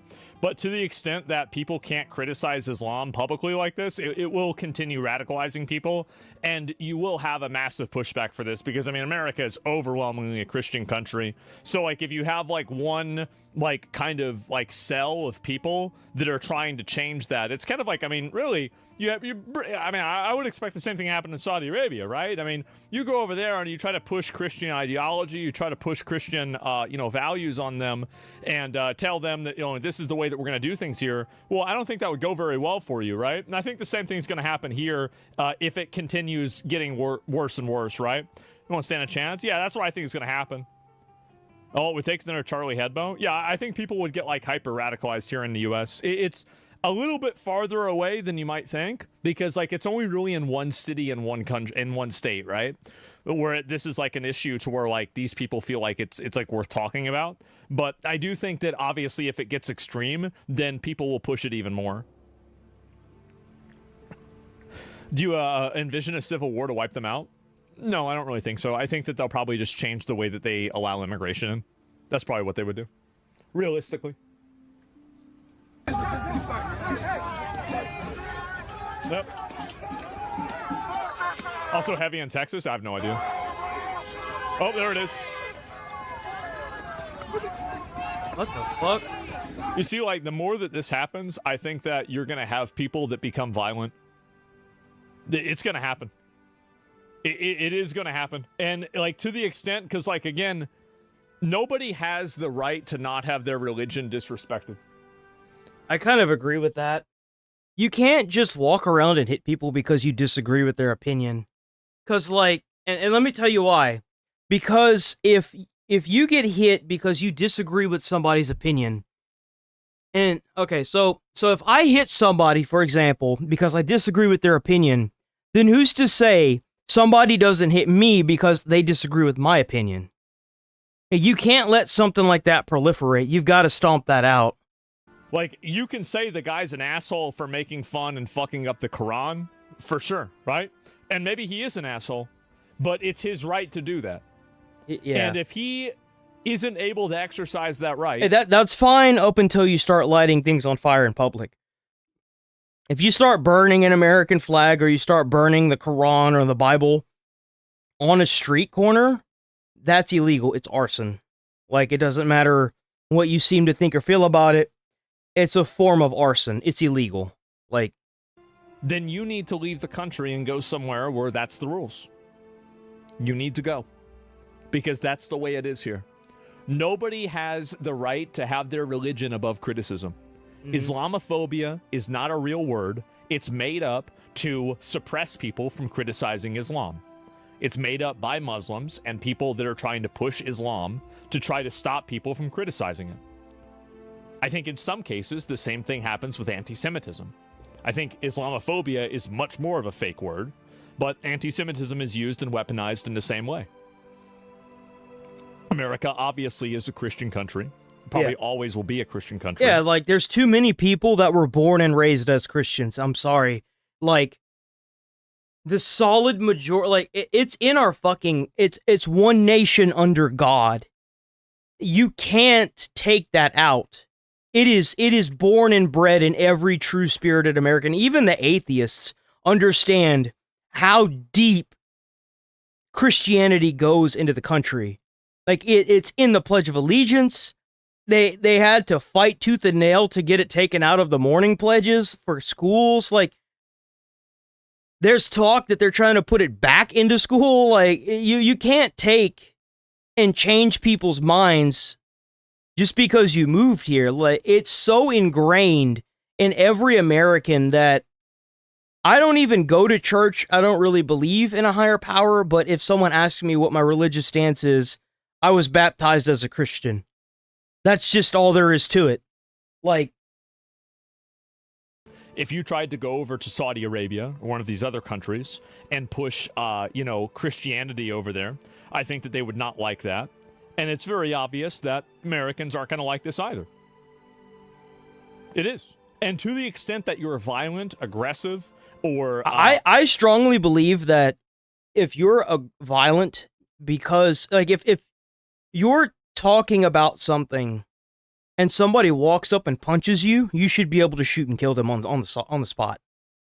Like, you can't live in a country, and you shouldn't be forced to live in a country where violence is the answer whenever you hear something you don't like. I feel like we need higher enforcement of stand your ground laws in every country, every state in this country. You shouldn't be forced to oppression by somebody who wants to be violent. Have any sort of hostility whenever you're doing something like this. This will radicalize Americans against you. Yes. And it will bring us closer to having a religious, religious laws, basically, right? This will lead to so much violence quicker than you think. Absolutely. I'm Catholic, but I think Islamophobia exists. Arab here, pull me up for another viewpoint. Well, I mean, just... And the issue with this is if you're protesting against these people that want Islam to be put into politics and in schools and stuff like that, they're going to find out really quick that there's a lot more Christians in the community than there are them, especially if they're violent. Like, you don't want to be violent with a Christian because we had the religious crusades, for fuck's sake. Like, let's think about this. We don't have to resort to violence, guys. Say what your viewpoint is. Yeah, just say what your viewpoint is. Like, rather than just saying it, so it is. The reason why I think that it doesn't exist, because you can't have a phobia from an ideology. Like, criticizing or disliking a religion is not a phobia. This is not phobia. Like, it's the wrong word. Like, you can have somebody that doesn't like Islam, they don't like a certain religion, but, like, this is the same as some people don't like Democrats or Republicans or Christianity or Scientology. Is there a word for a phobia of Scientology? No. Like, what is this? Why is it that this religion and certain religions have special words that they're given in order to... It has certain words that's given because the people that are trying to push it onto other people, and it's unsuccessful, come up with the word because it's not working. That's why. And they try to use it in a way to emotionally manipulate people into turning a blind eye to it by calling them, kind of like how a lot of the Democrats are calling the Republicans fascists and Nazis, that so people turn a blind eye to it, but it's not working anymore with Americans. Americans aren't turning a blind eye to it anymore because they know what's really going on. Criticism. It's an obvious manipulation. It's an obvious manipulation. Nobody should take this seriously even for a second. And this is coming from somebody who, like, I have no problem with Islam. I have no problem with Muslims. But the issue is that, again, if you're in America, you have to follow the American Constitution. I wouldn't go to Saudi Arabia and start talking about how bad Muhammad was. Mm-hmm. You wouldn't go to China and start talking about how bad their leaders. I think that's Kim Jong-un, right? No, that's not. Who is the leader of China? Xi Jinping. I think that's how you pronounce his name. Like, I mean, it's the same. Like, I don't take my shoes off whenever I walk in my own house. But if somebody else asks me to, whenever I walk in their house, I do it. This is just the way it is. It's just a fucking fact. Yeah, exactly. Like, I mean, it's such a common sense thing. Of course, yeah. When people burn the American flag, they don't worry about having violence used against them. Your chat's retarded. And they should be. If you want to start fires in the middle of a street and the police come and beat the shit out of you, well, maybe you learned a lesson. I don't think it could get any worse than Twitter. You're complaining because people in my chat are saying things that you disagree with? Get used to it, bitch. Amen. Too bad. I'm only going to ban people if it's something that personally annoys me or it breaks the terms of service. I don't care if they're saying things that you disagree with. I don't care what you think. Doesn't matter to me. Like, I think this guy was hit and then, like, they took his stuff, too. They, like, basically robbed him. Uh-oh. Uh-oh. Uh-oh.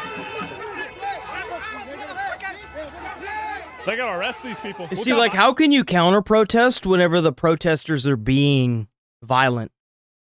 You see what I'm saying? Like, it's this immediate domination of a section, kind of like a gang war. You're not allowed to have an opposing opinion simply because you don't want any opposition. See, they lost the run. They lost to the Republicans.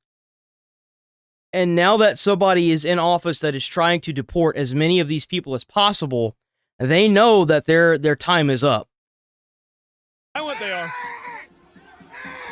So they're trying to take over as much as they can, maintain it, and then scare anybody away that is opposing their position to make it seem like there's no real opposition to them. When really most of the people that are very opposing to this voted who they needed in position to oppose this so they can continue doing their 9-to-5 job and paying, living paycheck to paycheck. You fucking retard. Oh, God.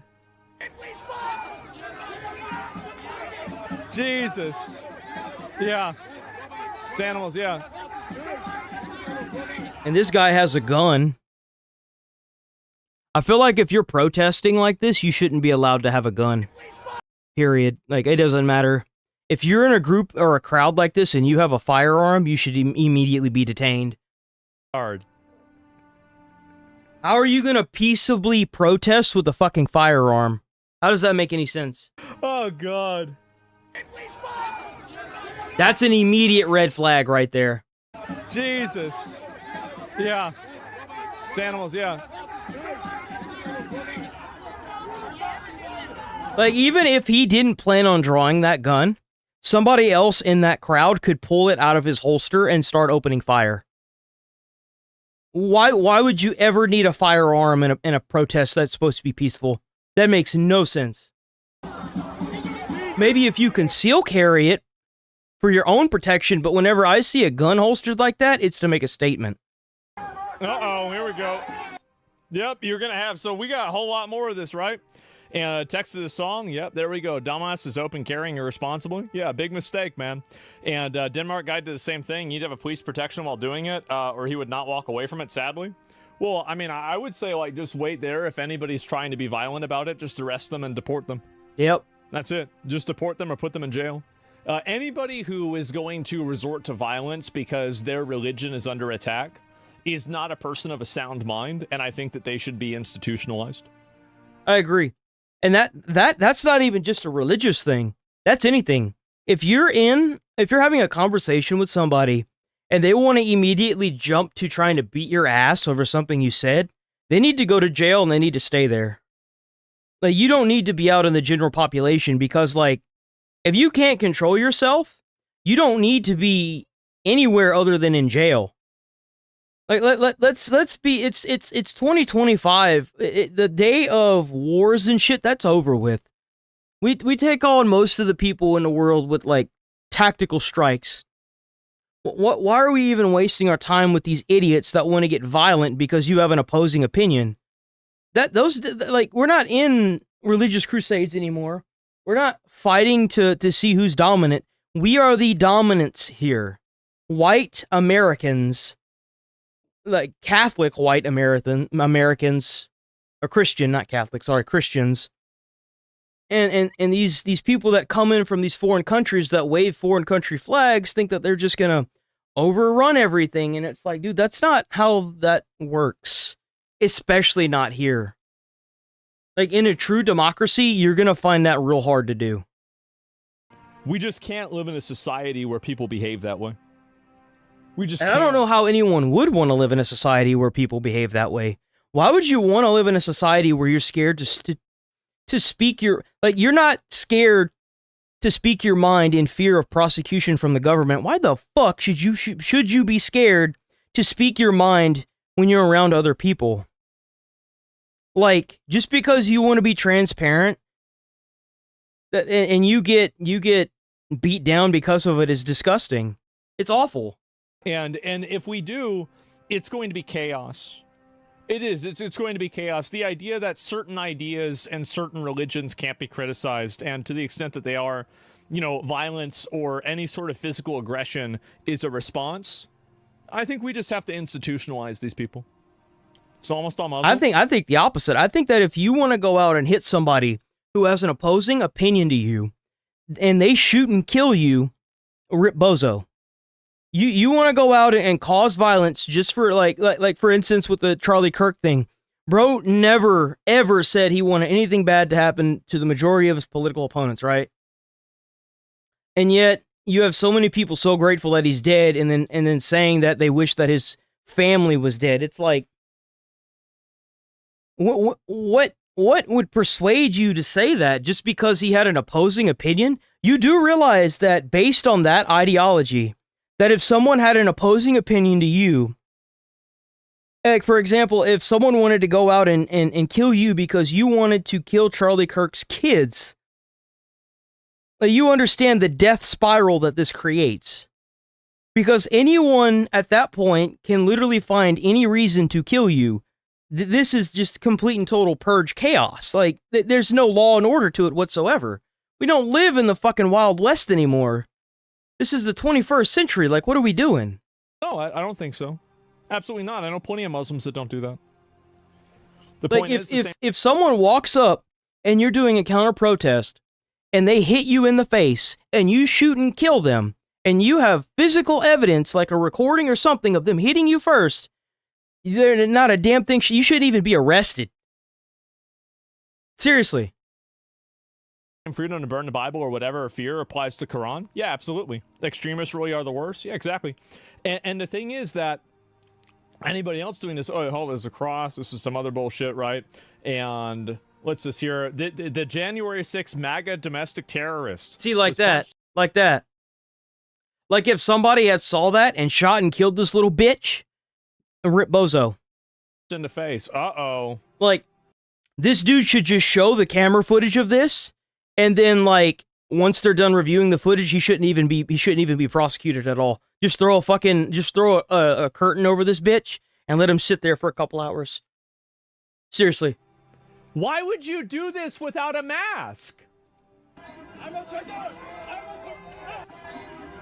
Man.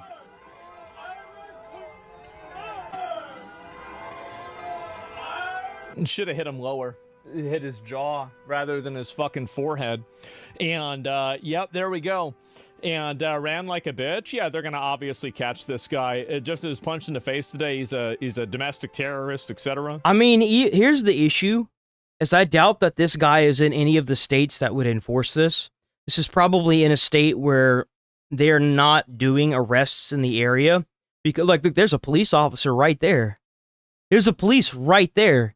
And they're probably not even going to try to get this guy. And this is the problem, right? Is that if you look at these comments, show the whole Yeah, that thing, is a police officer. You can even see his lights. You're discussing. Look, that's the police right there. They just gonna let that dude go, too. Dozens of time. Okay, let's see it. Let's watch the whole thing.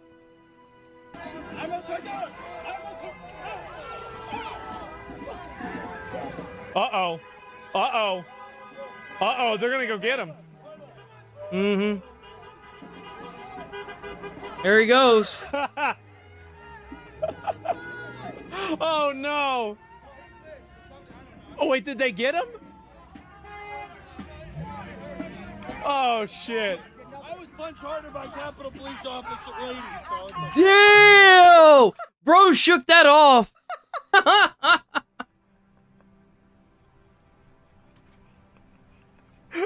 Oh, my God. What a Giga Chad, bro. And that was it. Just kept walking. Holy shit.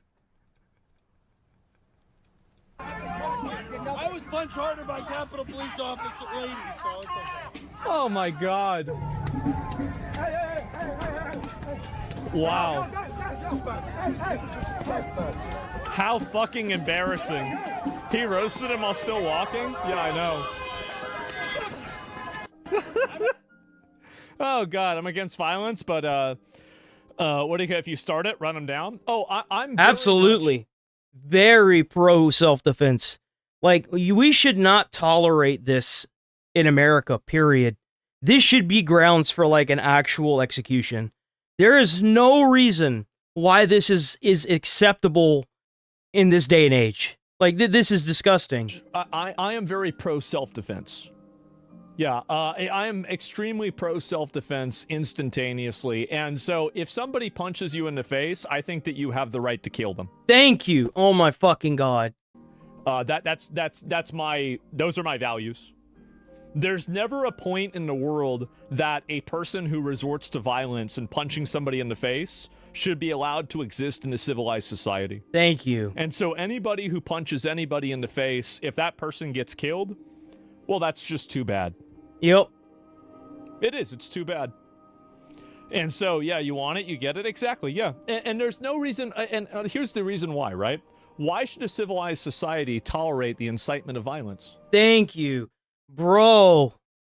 Why should we, as a civilized first world country, richest country in the world, why should we allow ourselves to be dominated by savage behavior?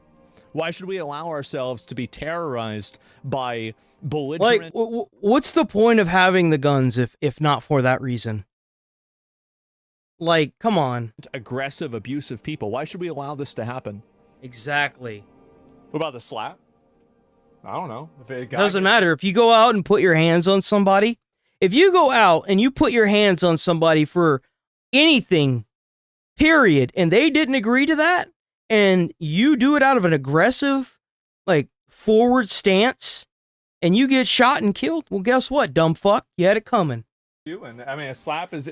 I mean, I feel like that's basically That's a fucking gotcha question. Ban that motherfucker. There, right? The same thing, it's the same thing with the person who killed bro. I don't know what you mean by that. Only combat and violence should be like with rules, some kind of arena or ring. What if it's a weak girl, still go full power? If you don't want someone to hit you, then you shouldn't hit somebody. Thank you. I can't stand that. Oh, but he hit me. Well, then maybe you shouldn't have fucking touched him.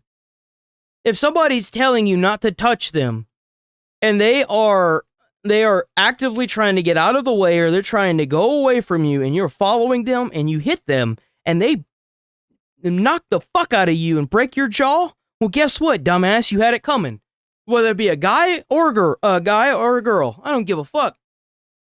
It should not be tolerated, period. Keep your fucking hands to yourself.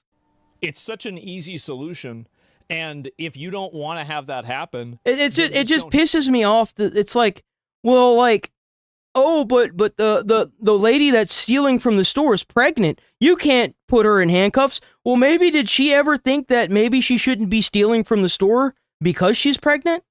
Like, why is it always this lack of self-control that it's just so stupid, man? Hit somebody. I don't really care, if you want me to be honest. I don't think that a person should, be expected to match any sort of force or anything like that. What? Absolutely. Yeah, don't fucking hit people. I don't know why this is such a hard concept for people to understand. You should never hit somebody, and if you do hit somebody, I think you should be putting your life at risk. Yeah, I agree. There is never a world where hitting somebody is a rational or a valid response. And you know why? It's because, like, if you check how often people that get committed into jail for violence or like actual assault and battery, they usually have resisting arrest with violence. They usually have other stuff. Like, you're an emotionally driven person that's going to do things based on your emotions. You shouldn't be out and about until you get that under control. Like, whatever happened to this self-discipline? Like, it's just... a disagreement that's non-violent. Mm-hmm. There's never a world where... That's the whole point of a democracy, is to come to the table and talk it out. Seriously, that's the whole point of a democracy. That's why we have it set up the way we do. It's so that way people can come to the table and talk it out and come to a unanimous decision. Prove a situation or make anything better. Now, if a person is obstructing your movement, if a person is trying to intimidate you, getting in your face, like trying to grab you, then absolutely it's okay to hit them, right? Mm-hmm. But if you're just simply disagreeing with a person and then that person hits you, then yes, absolutely you should shoot them. 100%. Yeah, it's that simple. Violence is not the answer, but it is the solution. Ain't that the truth? Because if the person's dead, they're not going to do it again. Amen. Problem solved. Well, that's the thing is, like, if they do it to you, who knows who else they've done? Like, if someone like that guy hit that dude in front of the camera, you know he's done it to like, maybe exes or people, like his family members.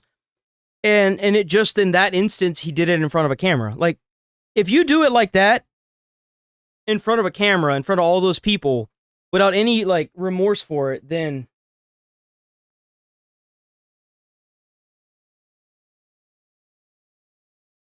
India. Oh man, chill out with the spam, man. Welcome, BK. I'm so sorry, dude. I don't want to mess your name up. But welcome. I'm gonna call you BK like Burger King. They're dead. How are they gonna do it again after that? Parents teach their children to use words. They think it's only okay if it happens to them. I think your reasoning is extreme. I just think your reasoning of extreme force isn't justified against someone like a slap. That's coming from someone with concealing. Welcome back, Nigel. Disagree, man? I don't want to live in a world where people hit you. It's that simple. I don't want to live in a world where people hit me. I don't want to live in any. And I feel like nobody should be forced to live in a world where people hit you, especially not in America. Like seriously, there's no reason for it. Situation where people hit me. Who doesn't want to live in? Who here wants to live in a world where nobody hits you? Because if the consequence of that is death, it's not going to happen. I feel like we need to bring back public executions. I do. Like, I genuinely think that public executions would probably like for example, like Asmon gave a good one that I would like to see. Like if there are senators that are on the Epstein files, we should like bury them up to like maybe their chest, and then we can use the pennies. We can surround it by pennies. We can surround them with pennies, and then like people can walk up and hit them with pennies until they die. Like, I thought that was a pretty good one. Me? Exactly. Stop allowing savagery, violent, aggressive. Oh yeah, Asmon is so good. Fucking prehistoric cavemen to dictate your society and your civilization. Stop letting it happen. It's disgusting. You're absolutely texting about First Amendment? That would create a very antisocial society where people are afraid to... It's already antisocial. What do you think happens if you have an opposing political view and somebody walks up and hits you? It's suppression. What the fuck do you think that is? It's because they may end up dying. That was my hope. You could have an opposing political view without hitting each other. People would be afraid to, go out and violently antagonize other people in public. That was the goal. Mission accomplished. Like, that's the whole point of laws. If people are still breaking the laws, that means that the sentence for it isn't harsh enough. Make it harsher.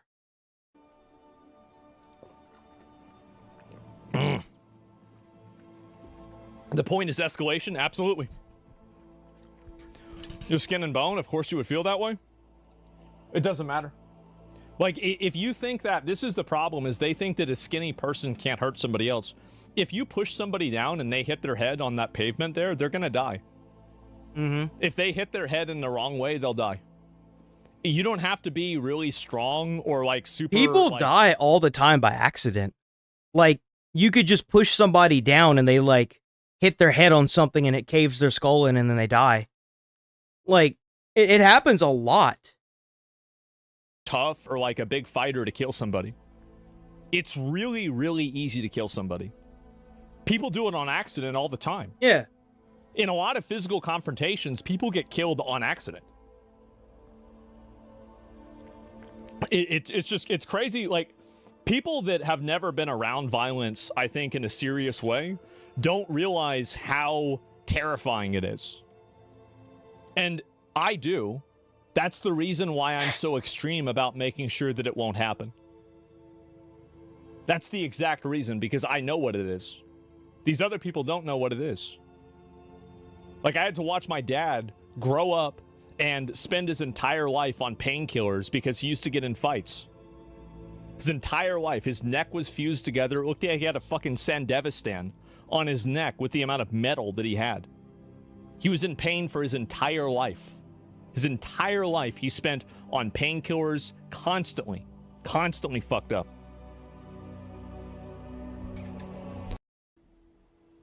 Yeah, that's it.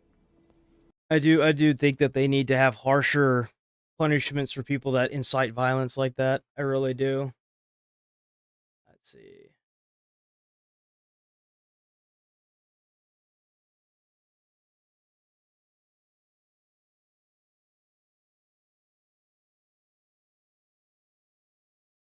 So apparently the FBI is offering millions for the capture of an Olympian that's hiding in Mexico. Olympic snowboarder on the FBI's most wanted list, accused of running an international drug ring, now facing new federal charges. Jesus. David Spunt live at the DOJ. That's And crazy. Do the officials from the DOJ believe that they're closing in on this guy? He's been on the FBI's 10 most wanted list now for a while. John, they do in a way, and they believe money will talk. The reward money right now. Bro's got to find some snow to hide out in.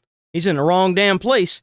Up to $15 million from... Fuck! I need to go find this motherfucker. God damn! $10 million.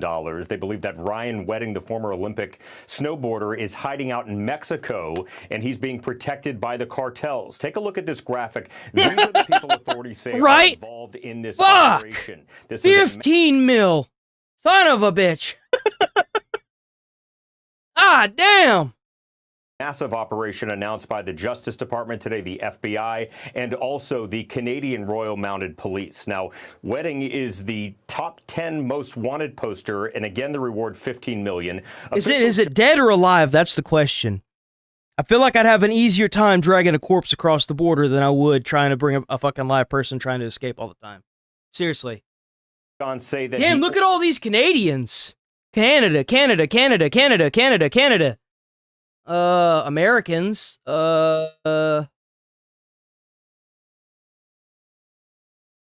Class custody. Canada, Canadian, Canadian, Canadian. Look at all these fucking Canadians. I thought Canadians were supposed to be peaceful. Jesus. And the one they're trying to find is who?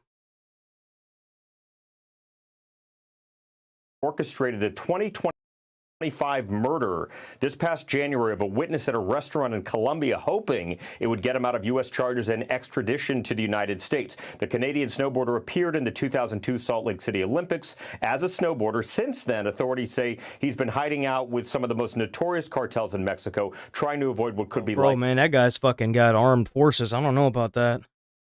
Shit, I'm a loose cannon, but I ain't that loose. Behind bars in the United States. Authorities say he goes by different names: El Jefe, Giant, Public Enemy, James King, and Jesse King. He changes his appearance, and he's wanted for allegedly running this transnational... Well, that doesn't even look like the same fucking dude. Jesus. How the hell they keep... So you mean to tell me they keeping tabs on this guy, and they see him popping up all over the place, and yet they can't snag this bitch? Like, come on. Drug trafficking network that routinely shipped hundreds of kilograms of cocaine. Bro, you know that there's already some men that are suiting and booting for this guy now. Watch. You're gonna have like a fucking 60-year-old veteran that went and got this dude. Watch. Through Mexico into the Southern California region, then to Canada and other locations in the U.S. Bro, he looks like a drug trader. You do not get to be a drug kingpin and evade the law. Make no mistake about it. Ryan Wedding is a modern-day iteration of Pablo Escobar. He's a modern-day iteration of El Chapo Guzman. This Justice Department and this FBI will work with our Canadian counterparts and the government officials across the world. Why are you working with Canada? That's the reason why you haven't caught this guy yet, is because you're working with Canada. Canada is not where he's at. He's in Mexico, guy. See, that's where you're fucking up right there. So you ain't got to give $15 million to nobody if you just work with the right. You got to work with Mexico, bro. That's what you got to do. To bring him to justice. Any information? Jesus Christ, this is the guy running the FBI? What the fuck? You can call 1-800-CALL-FBI or submit it. What is that number? 1-800-CALL-FBI? Really? What the fuck is that? Jesus Christ. Oh my God, dude. Oh, fuck. Tip online. This country's cooked. Anonymously, tips.fbi.gov. Again, a $15 million reward. John? Yeah, there's someone trying to be turning that dude in to get that tip. That's what they want. Drug kingpin. Wow, what a career path. Oh, bro, give me a break. 1-800-CALL-FBI. So this actually kind of shook me a little bit this morning. I saw a little bit. I saw the thumbnail. I didn't actually watch it, but I saw this is some fuck shit. I think the dude had a Molotov and he threw it on somebody. Horrific story. Like, to give you an idea, this incident was so bad he got charged with terrorism. Out of Chicago, a man with a long, violent criminal history is facing Big surprise. Okay. In that one sentence, it told me everything I needed to know. Hell, in that one word, told me everything I needed to know. Listen to it again, and I wonder if you'll find that word. Horrific story out of Chicago. A man with a long, violent criminal history is. Let me play it again. Horrific story out of Chicago. Oh, did you hear that word right there? Hey, I'll do it again. I gotta stick with this. Horrific story out of Chicago. Oh, that's crazy. Isn't that the same place where that lady was stabbed?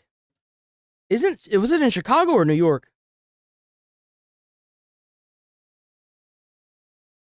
Where was the lady that fled the war in Ukraine stabbed on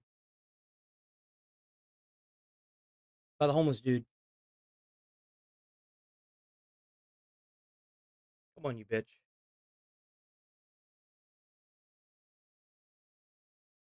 That was North Carolina. That was North Carolina. A man with a long, violent criminal history is facing. And big surprise, he's got a violent criminal history.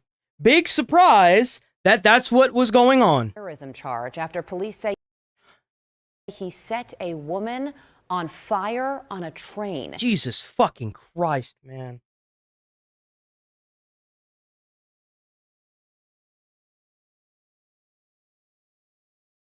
Oh my God. But you know, Trump is the problem, right? Chicago mayor. Trump is the problem. It's not you. It's not your fucking citizens that literally have criminal histories that you're letting back out into public that are literally lighting people on fucking fire that are the problem. It's Trump, right, asshole? Right, it's Trump. Let's blame everything on Trump instead of your useless ass. Chanley Bro. joins us now with. What if that was a single parent?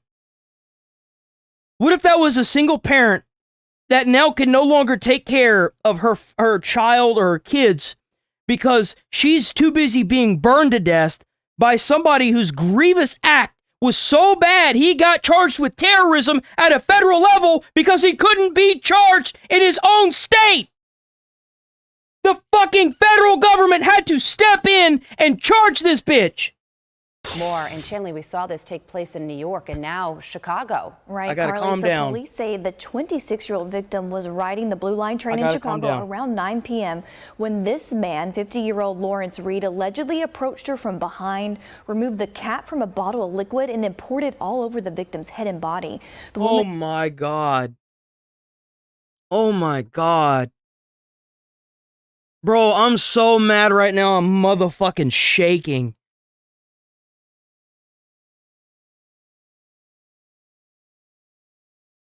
Oh shit, it's Chad, bro. Attempted to fight off Reed, and then she ran, but Reed eventually caught up with her. Police say that after igniting the bottle and then he dropped it, he used it to ignite the bottle and then set the victim on fire. Now, according to the complaint, surveillance footage. Just to give you an idea, the reason why this guy is being charged with terrorism, I guarantee you, isn't because he is a terrorist. He's being charged with terrorism because the federal government had to step in and press charges on this piece of human fucking trash. I'm offended that somebody like this is even able to breathe the same oxygen that we do. Engulfed in flames, and then when she tried to extinguish it, she was rolling on the ground. Bro, oh my God. That poor woman. and then she gets off the train at the next stop but collapses. Police say she was taken to the hospital and is still in critical condition. Reed allegedly walked away from the scene, but federal investigators caught up with him the next Big fucking surprise, federal investigators, right?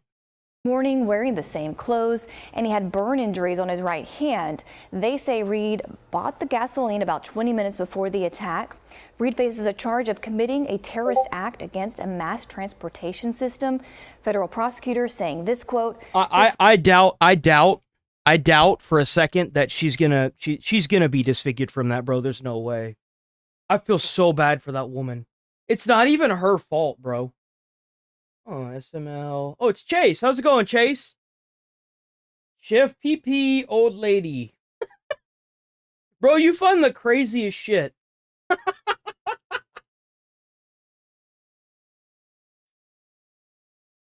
What is SML? What is that? That scene sounds familiar. I don't think I could react to this.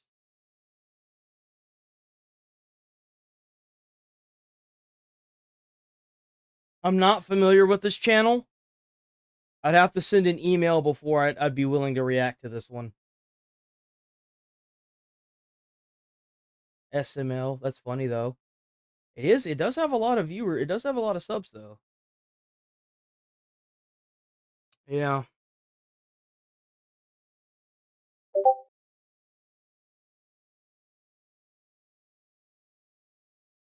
Yeah, you like SML?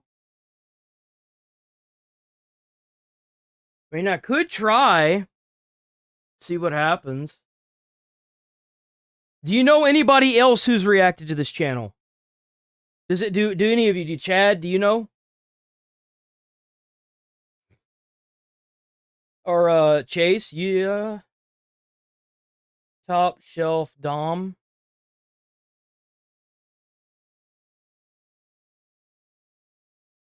He reacted to it on Twitch, though. Did he upload it to YouTube? Are there any, like, YouTubers that have reacted to their stuff?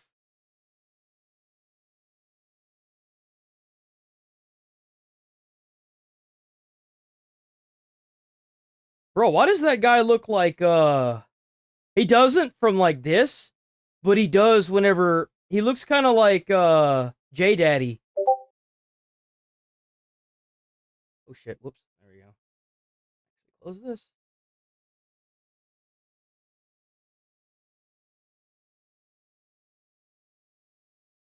Is that I Show Speed? Bro, I Show Speed is legit.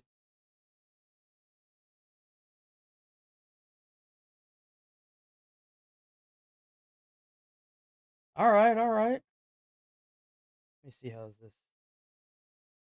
How's this? 15 hours ago. Alright. Bro, I had a chair just like what he had. That chair sucks. Bro's hurting himself with that chair. I'm telling you, bro's hurting himself with that chair. Let me see.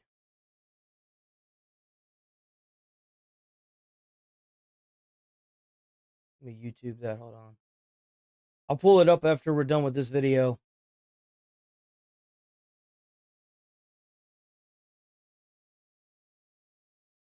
Alright. I hate ads, please remove. I can't remove them. Once I became monetized, they automatically go on everything. Like, for the most part, there's not really much that I can do.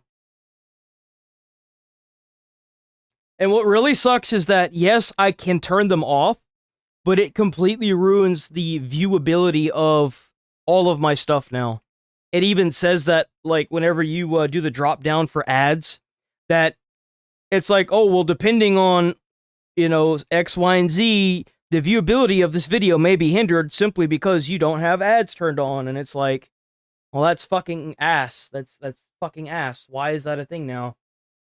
It's so stupid. It's so fucking stupid.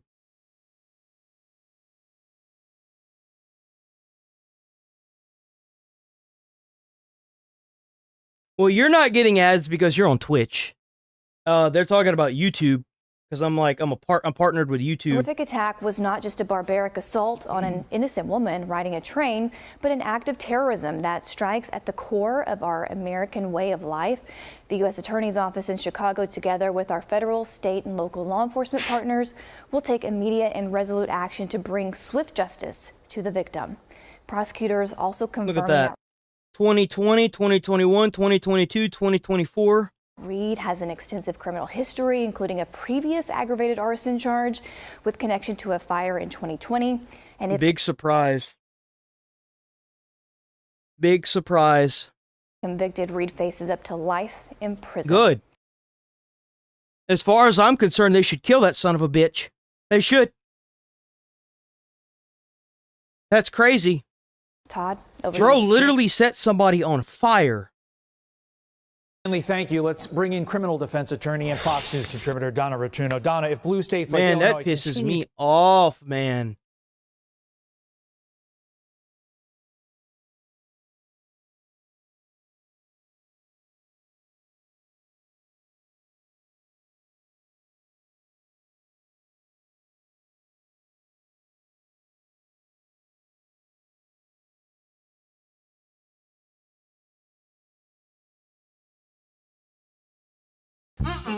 Chicken and waffles for breakfast? Oh, this is gonna be absolutely. Hold on, give me a second. Let me grab some water.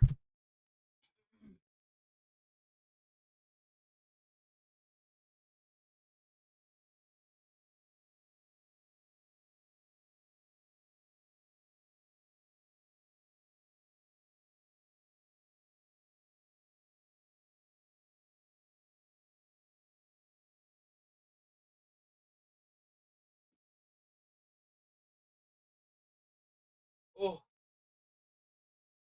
Okay.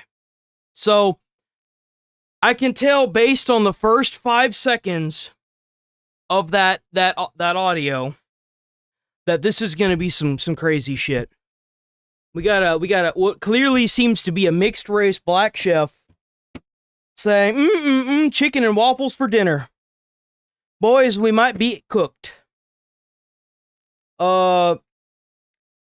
SML, please don't strike my channel. If you want me to take it down, send me an email. Channel has the channel description has the email. You can leave a comment saying take it down. You can get in contact with me. Just please don't strike the channel. Please, I'm begging you. Absolutely delicious. Chef BB!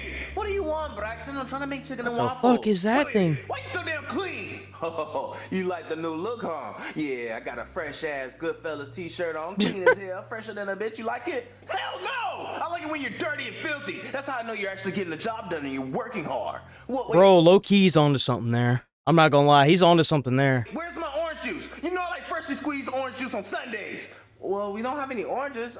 We got onions over here. I can make you some onion Bro's gonna get fed some onion juice. juice. No, I don't want no damn onion juice. Does it look like it's Thursday? I am not detoxing today. Make me some damn oranges. Go get some from the fucking store or something. God. Okay, Braxton. Jeez. You can ask, please. Chase found the YouTube channel. Aw, Percy, why the long face? Well, I caught my wife getting a train ran on her. Look. Aw, that sucks, Percy. Yeah, they're all up in her caboose. Junior, I gotta run to Target to get some oranges for your whiny ass daddy. Do you need anything? Oh, if I go with you, will you take me to Chick-fil-A? What the Chick-fil-A? What the hell? Oh, Chick-fil-A? Hell yeah, I'll take you to get some chicken sandwiches and shit. I know you starving. Wait, yeah. you really take me to Chick-fil-A? Yeah, for my number one buddy, definitely I'll do that. Yeah, let's go. This is a trap. This is a trick. Yes! Chick-fil-A! Chick-fil-A! Chick-fil-A! Chick-fil-A! Oh, you excited as hell, homeboy? Oh, yeah, I'm so hungry. Oh, should I get chicken nuggets or should I get a chicken sandwich? Get both of them. What the hell wrong with you? What, I get both? Yeah, today your day. Get whatever on the menu. Oh, my God. Okay, He didn't even stop at the drive-thru. He went through. Oh, and can I get a chocolate milkshake? Shit, get it all. Get a vanilla, chocolate, strawberry, whatever on that motherfucker. There's no Oh, what line. the fuck? There's yeah, a side? no line. You getting the presidential treatment, my boy. That's what I'm talking about. Oh, remember, the chicken sandwich and chicken nuggets and a milkshake. Okay, I remember all of it. Can I get a chicken sandwich, chicken nuggets, a milkshake? Fuck it, let's get a brownie as well. Wait, what's that? It's Sunday, you fucking dog. It's cold. Bro, that's some cold shit. That's fucked up. Goofy ass, hungry ass, starving ass boy. Hold Oh, wait a minute. I can't watch this on YouTube. I can't watch this. I'm already getting a thing that says, you're watching something that belongs to somebody else. I can't watch this on YouTube. Yep, that's not gonna happen. Yep. Can't do it. Sorry. Nope. No can do. I'm happy I looked over when I did, because I'm sure I would have had to bring YouTube down just to bring it back up. No can do. Sorry. Be entering. Uh-oh. Twitch appears to be entering the crypto gambling advertising. That's crazy. Twitch has lost so many advertisers that they're gonna have to do arena crypto stuff. with their latest Rollbit CS2 Budapest major partnership. Twitch had banned Rollbit, Stake, Duelbits, and Roobet in 2022 gambling update. In a statement to Dexerto, Twitch claims gambling rules apply specifically to direct promotion or linking, not branding. Jesus. Sure. What the fuck is wrong with you? You know what's crazy? Is that Kick was getting so much scrutiny for its gambling, and now Twitch literally is doing the exact same thing to make money. Isn't that just funny? Oh my god! Or, I say Kick. What do you mean? Kick was getting a lot of scrutiny. So it's you can't promote it. You can just have the brand there. Well, why is the brand there? These weasels, bro. Yes. Oh my god. Not branding or other physical materials that appear. Twitch has confirmed the Rollbet sponsor. Gentlemen, gambling is back in a big way. Since when is branding not a promotion in itself? It is. I mean, it was only a matter of time. You know what's crazy? Is that I've noticed that a lot of the sponsors that really don't give a shit about what's going on when it comes to streams and stuff, especially like with Kick, the reason why they're able to get away with so much stuff is because of those gambling sponsors. Like, gambling sponsors don't care what's on there as long as they're not breaking the law. Like, straight up. It could be for anything. As long as they're not breaking the law, they'll sponsor just about anybody. Same thing with, like, tobacco products. Same thing with alcohol products. They don't care. They just want to spread the word. This is like whenever, do you remember back in like middle school, whenever you'd be running down the hall and like the teacher would stop you and she'd say, stop running. Maybe if you're not fat, right? If you weren't fat in middle school, you'd be running down the hall. And I'd say, teacher, I wasn't running. I was walking fast. And she's like, okay, now you're getting detention. That's it. This is crazy. It's happening, man. It's time to just take their money, man. You think that's it? Maybe you're right. Like, I'm feeling like that might be what has to happen now. Rollbet to Twitch, you couldn't live with your own failure. Where did that bring you? Back to me. So the CS2 major, crypto gambling is back in a big way. Twitch said the gambling rules apply specifically to direct promotion or linking, not to branding displayed on jerseys, stage signage, or other physical materials that appear during an event broadcast. However, verbally referring to the website on stream is prohibited. What the fuck? So wait, you're bringing back gambling. So, like, is this just their way of saying we're going to use ads that are for gambling, but you can't yourself promote it? Is that what they're trying to say? What? Just take the money, guys. Just take the money. Like, what are you That's kind of what it sounds like. It's like, oh, you can't say to go there. And you can't do all these other things, but gambling's back, so that way we can use it to get money. Like, what the fuck? Games for. However, yeah, verbally referring to this website on stream is prohibited. What are you going to do if they do that? Are you going to cancel it? You're not going to do anything. In a statement provided to Dexerto, Twitch said, while the Star Ladder CS Major will be streamed on Twitch, the Rollbit event and sponsorship does not violate our guidelines, as the event and sponsor have agreed to limit the sponsorship during the stream to physical branding only. So they're not going to advertise. They're only going to advertise. That makes a lot of sense, That guys. makes no sense. You know, if you see it that way, that's it. Yeah. And so anyway, I hope all the anti-gambling streamers have the same energy with Twitch starts promoting gambling, Pokemon, etc. Well, you know it's just a matter of time before, because like they're going to see how much money they made from this, and they're just going to be putting it as actual ads. Like, it's only a matter of time. There's no fucking way. I think, guys, this is my outlook. We have lost the war. I have lost the war on gambling. The world wants to gamble. The world looks at the statistics of a slot machine and they say, I'm different. And I'm tired. I'm tired. I am done trying to convince them that they're not different. You want to do it? Go ahead. Go ahead and do it. The world wants Labubu. You know what's crazy is that they say that if you understood the percentage of winning at a slot machine, like if you truly understood it, nobody would ever gamble. And that includes the Powerball. It's like a 0.01% chance that you're ever going to win the Powerball in your lifetime. Gambling and everything else. It's like a mega gigantor legendary drop, bro. Man, yes, you gambled yesterday hard. I didn't gamble. I knew I was losing that money. It's like painting an ad. Yep, there you go. No, I'm done. I'm done. I'm totally done going against gambling. I don't give a shit anymore. They want to gamble. They want to put it out there. That's totally fucking fine. I'm not going to get upset about it anymore. I'm not going to care anymore. I'm not going to pretend to care anymore. I think that's also a very important distinction here. Pretending to care. So yeah, somebody Twitch viewbot itself to sell more ads. I don't know. The only way that this would change is if they banned it, and they should ban it, like make it illegal, simply because you are soliciting gambling to minors. Like that's literally what you're doing. Who do you think watches most of these streams? Gambling? Yeah. What do you lose? 5. And so anyway, yeah, holy fuck, Trayvon's rant about this is going to be legendary. So Twitch banned these sites for 2022 gambling violations, and now they're cozying up with Rollbit for the CS2 major partnership. Of course they are. This is what's going to happen. It's going to just get worse and worse and worse. And you know why? It's because Twitch is hemorrhaging money that they don't have. So they're going to have to start caving to more sponsors they think they're too politically aligned not to take. But at the end of the day, whenever they got them bills to pay, they're going to be taking whatever they can to pay them bills. Gambling is going to become even bigger, and Twitch is going to allow it again, and there will be a time where Twitch allows crypto gambling again, and nobody is going to be able to do anything about it because it's been totally normalized in our society.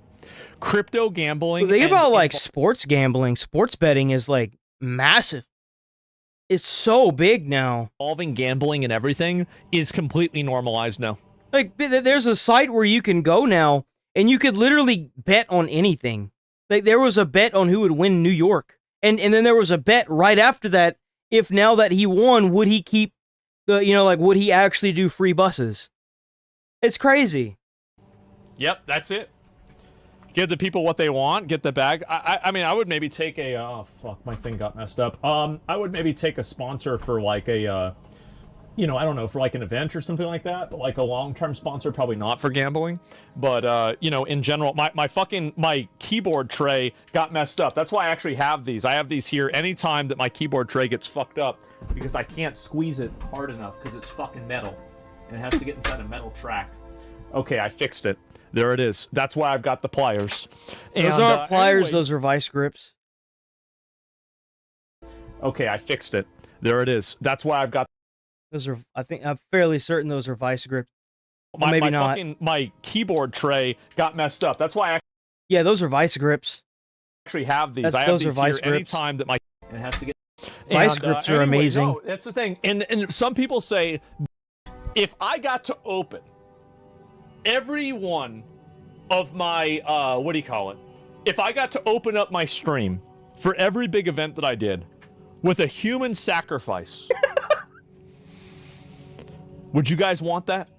Holy shit, Asmon. Would you guys want me to open it up like Aztec style on the top of a temple? Would you guys want to see the human sacrifice? And I mean, ideally, chat would vote on who gets sacrificed, right? Well, no, because then that would probably be my mods or me. So maybe it's not the best idea. Okay, we have to think of something else. Yeah, I don't know yet. As long as it's not me. Yeah, well, we could do it at we could roll it off. It could be a gamble in itself, right? And yeah, sacrifice is illegal one time. Yeah, not responding to that. Exactly. And so if we had to perform a human sacrifice before every stream, well, I mean, that would be entertaining. I feel like more people would watch that than the event. I do. I mean, there's a reason why the Mayans did it. Yeah, draw straws, exactly. Clone yourself first. Yeah, instead of banning spammers, just humans. Yes, instead of banning a spammer, we get them addicted to gambling. Could I do, you know what I should do? I should have a channel where all I do is I stream, and everybody that's not banned on my main stream is banned on this stream, and everybody that's not banned on the stream is banned on this stream, right? So it's like vice versa. It's crazy.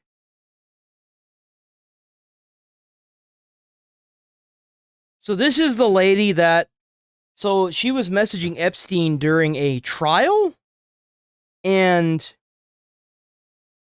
she's trying to say that she wasn't friends with Epstein, but at the same time, he had her phone number, and she was actively messaging him. Like, the red flags are obviously remember there. The woman that got exposed? And then you could go back and see her actively messaging Epstein. Oh my God. As it's happening. For talking to Jeffrey Epstein, texting him during a congressional hearing. Context. Are you chewing? Not anymore. Text from JeffreyEpstein. Cohen brought up Rona, keeper of the secrets. Your testimony. She goes, Your Rona, suggested question. quick, I'm up next. Is that an acronym? He said that's his assistant. Other individuals, Miss Rona. What is Miss Rona's position? Rona Graff, Mr. Trump's executive assistant. He goes, good work. I believe that Jeffrey Epstein had information, and I was going to get information to get at the truth. But how do you happen to have his phone number on your personal cell phone? Like, let's take a step back. How the hell do you even come about of getting somebody's phone number like that in your personal cellular device? Friendship with him is not something that I would deem to have. And so I'm just looking forward. I'm moving forward. And I think that that's what we as American people should do, is move forward. If individuals are not involved in illegal activity, extending his criminal But he was involved with illegal activity. or his financial enterprise or all of those things, I think that we need to look at what people are doing moving forward. Wait, let me just better understand that. What is that point? Because at the time he was a known sex offender and it had been detailed all the sexual abuse. There are a lot of people who have done a lot of crimes, and as a prosecutor, you get information from people where you can. Guys, this is exactly the kind of conversation you would expect. That's kind of a fair statement. That's actually a legit statement.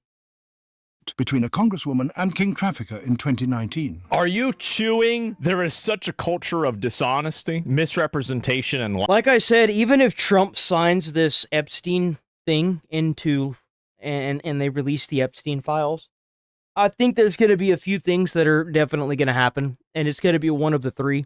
It's going to have a lot of condemning stuff on it that it's going to all be blocked out. It's going to be like pages and pages of black bars, and it's not really going to have any actual information on it, and all the information that could even detail somebody are all going to be blocked out. Trump is going to veto it, which would cause a massive uproar against the Republican Party. Or they're going to release it, and it's going to have a lot of people on it, and nothing's going to come of it.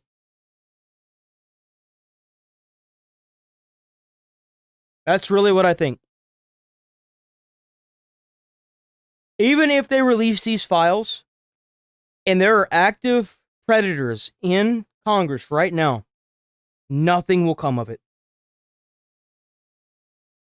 Eyes that we have now, you're going to get cooked for this, and that's what you deserve. How many other people are texting and having somebody else basically ghostwriting their interrogation? We've got congressional ghostwriters. Who the fuck is in control? Who's making the calls? Who's making the decision, man?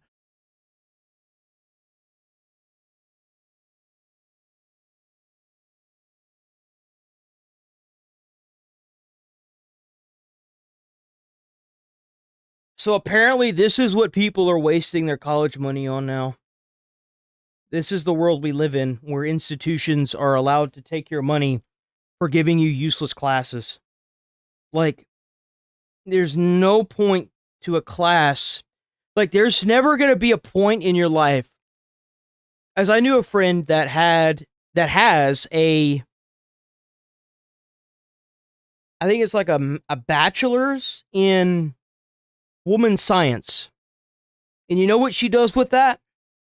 She put it in a frame, and it's currently a paperweight.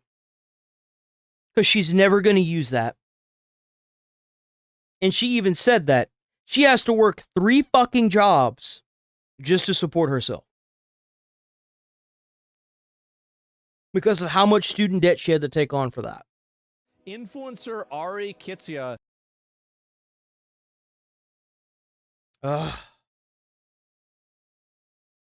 Influencer Ari Kitsia sparks outrage after reporting speaking to 1,200 students at University of Washington. My 1,200 students and I manifesting that Ari... She's an OnlyFans person, by the way.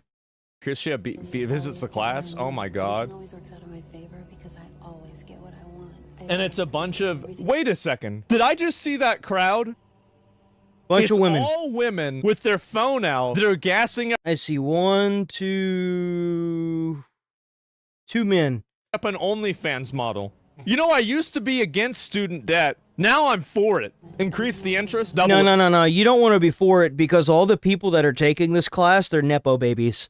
They've got like, they got money from the federal government to go there. I can't think of the name of it right now. Double the interest. Oh my god. It's all girls. Already talking about how someone asked her to shit in a box for 10K?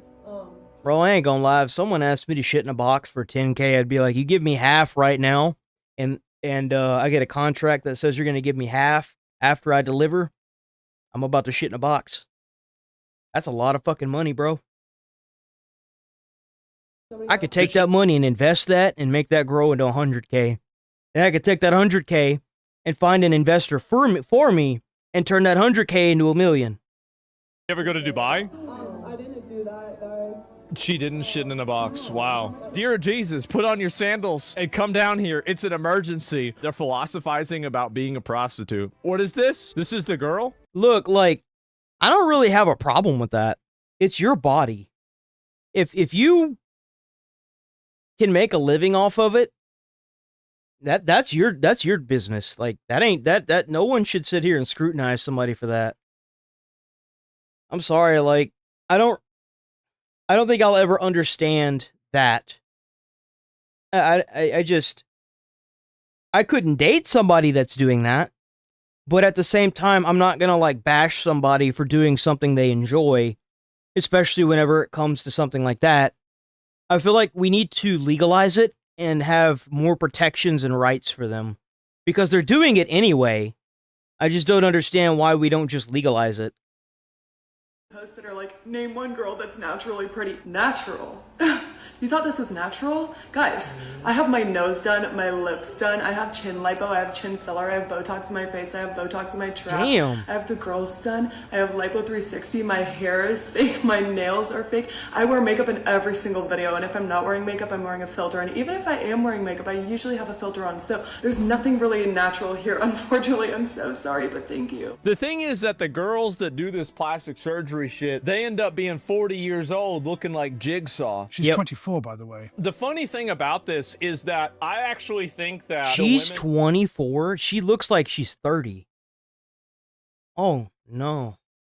That do OnlyFans know more about human psychology than most psychologists do, because these women are able to manipulate men into typing their name into Google, and instead of typing leak, they type OnlyFans. That's crazy. Like, because you could just look it up for free, get the pictures for free, and they don't do that. And so really, like, if you can get somebody to give you money for this shit, it's not about the pictures. Oh, that's right. It's about talking to the Pakistani man who's managing her DMs, rating how long your dick is. So yeah, in the funds, yeah, what are we doing? What are we doing wasting our fucking money on this shit? It's crazy. Like psychology. Oh yeah, let's hear from an OnlyFans girl on how to get guys to give you money. Be attractive. Oh, step 1. Step 2.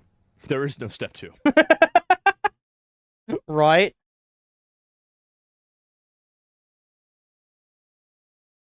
I'm gonna When watch did this. America go from the globe's melting pot to the planet's pressure cooker? As over in Dearborn, Michigan, we're starting to see physical clashes over religion, as Dearborn has become the country's first Arab majority city, which recently caused controversy over their religion's incredibly loud calls to prayer 5 times a day.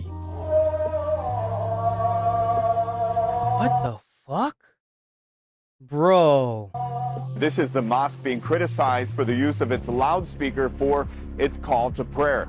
The director tells me this has been an ongoing complaint from a small minority. Think about what we had watched earlier this morning, where these people that were protesting for this, they were assaulting people, the counter protesters to this. They actually won in that city. Isn't that sad to see? In the community, and he insists no rules are being broken. I don't even know what the fuck that dude is saying. You don't want to bother anybody. That's crazy. You don't want to bother anybody, then why the fuck you got that loudspeaker going off? They got that right up the road from residential neighborhood.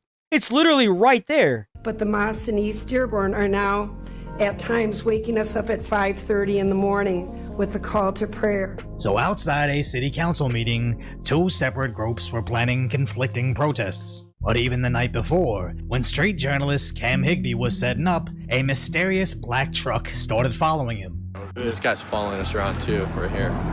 He's running over by the wall. Yeah, he's been following us. He's been tailing us big time. Which was later joined by a drone. Oh, there's a drone above us. Whoa, there's like somebody watching us with a drone, yeah. You see that? That's crazy. There's a light on us too. Oh, the drone went way up high when chat started talking about the black truck. Can't even see it. It's leaving now. They talked about the black truck and it's leaving. Batteries. It could be batteries. It could be batteries. I don't know about you, but it's pretty haunting to think that US citizens can't document a protest without being tracked by unknown forces, possibly representing a... See, this is a city where the counter-protesters were oppressed to the point where there were no more counter-protesters. Kind of like what was going on with that guy that was counter-protesting that Islamophobe bullshit that we watched earlier this morning whenever he got punched in the face. So, like, if you don't stop this, you end up with a city or a neighborhood where you've got these loudspeakers and people following you around in trucks and using drones to stalk you because you're trying to use the media to put out what's going on in an American city. This is American. Foreign country. So as the protests commenced, yep, here we go. This is the guy. With the majority of them waving foreign flags. Even a cop. A masked man feigned like he wanted to fight. He wanted to fight.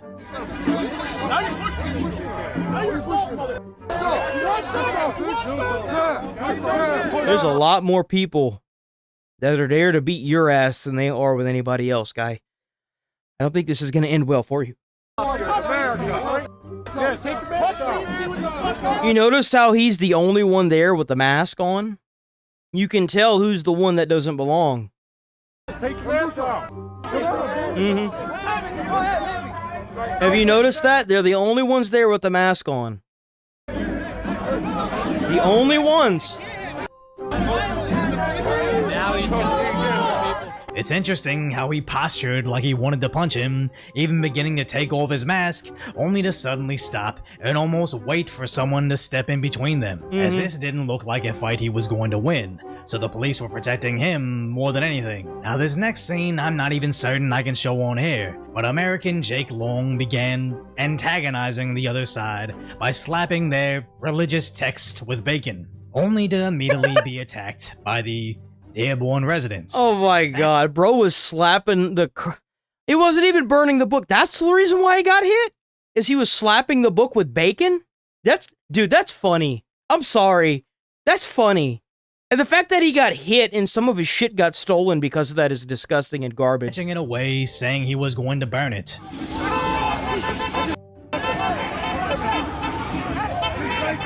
as they also sucker punched along, luckily doing next to no damage.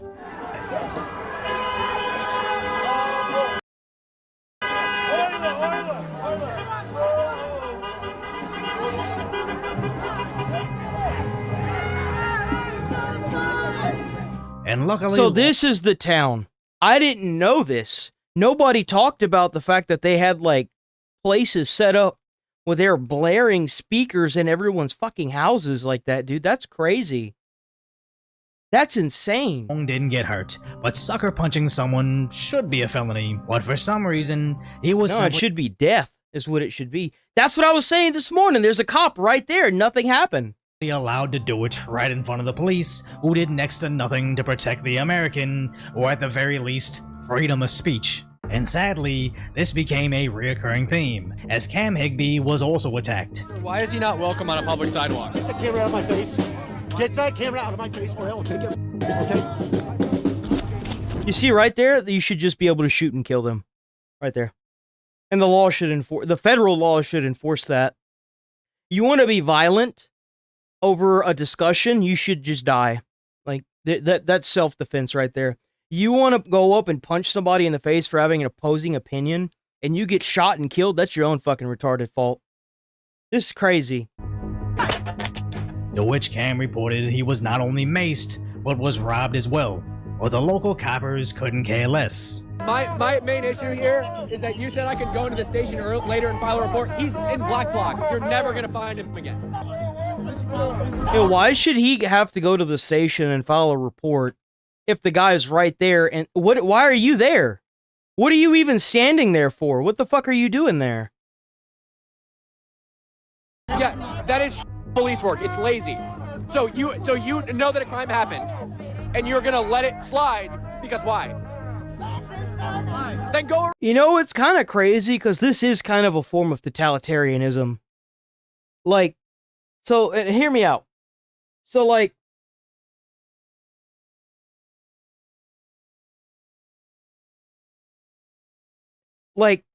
so in totalitarianism, a lot of the laws are like heavily enforced to benefit more of like the state and, you know, the people in power. But the same thing could be the opposite. Like, if you're not enforcing the law because of your state's conviction to, like, for example, Islam, how the fuck is that not considered totalitarianism? Because you're twisting the laws or choosing when and when not to enforce them to benefit your own, like, outcome. No different than a totalitarianism government. Or, for that matter, a dictatorship.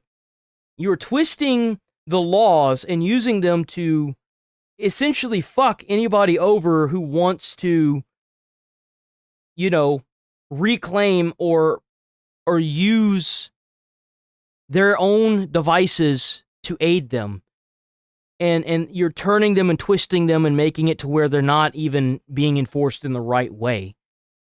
So, like, for that, an example would be if somebody had gotten punched like this guy and they didn't enforce it, but he got in trouble and arrested if he was putting eggs in the Islamic book. Like, that's an example of it. It's like they're obviously not even remotely the same fucking thing, but one guy is getting arrested over the other guy, and it just makes no sense. It's a complete misuse of law enforcement. And I don't really blame the police per se, but I do to an extent, because at the end of the day, their devotion isn't to the government, it's to the citizens. You take an oath to the Constitution to protect and serve its citizens, and you are violating that because of something that you think isn't, it is immoral what you're doing whenever somebody is assaulted and you don't go after the assaulter simply because of a religious viewpoint. It's wrong. Okay, find me somebody who can.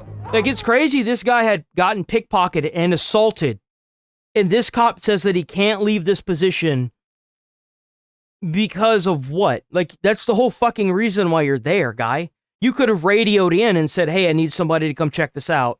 You have a radio right there.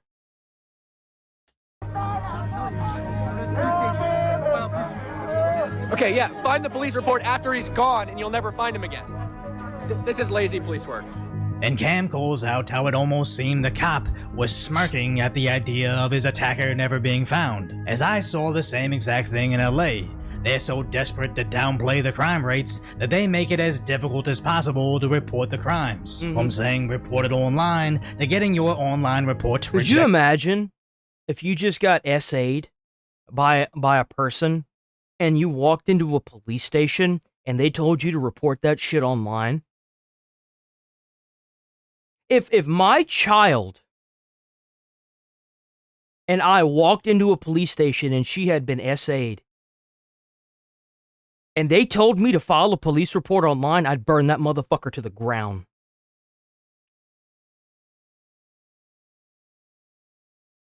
That's when vigilantism ends up taking over a justice system.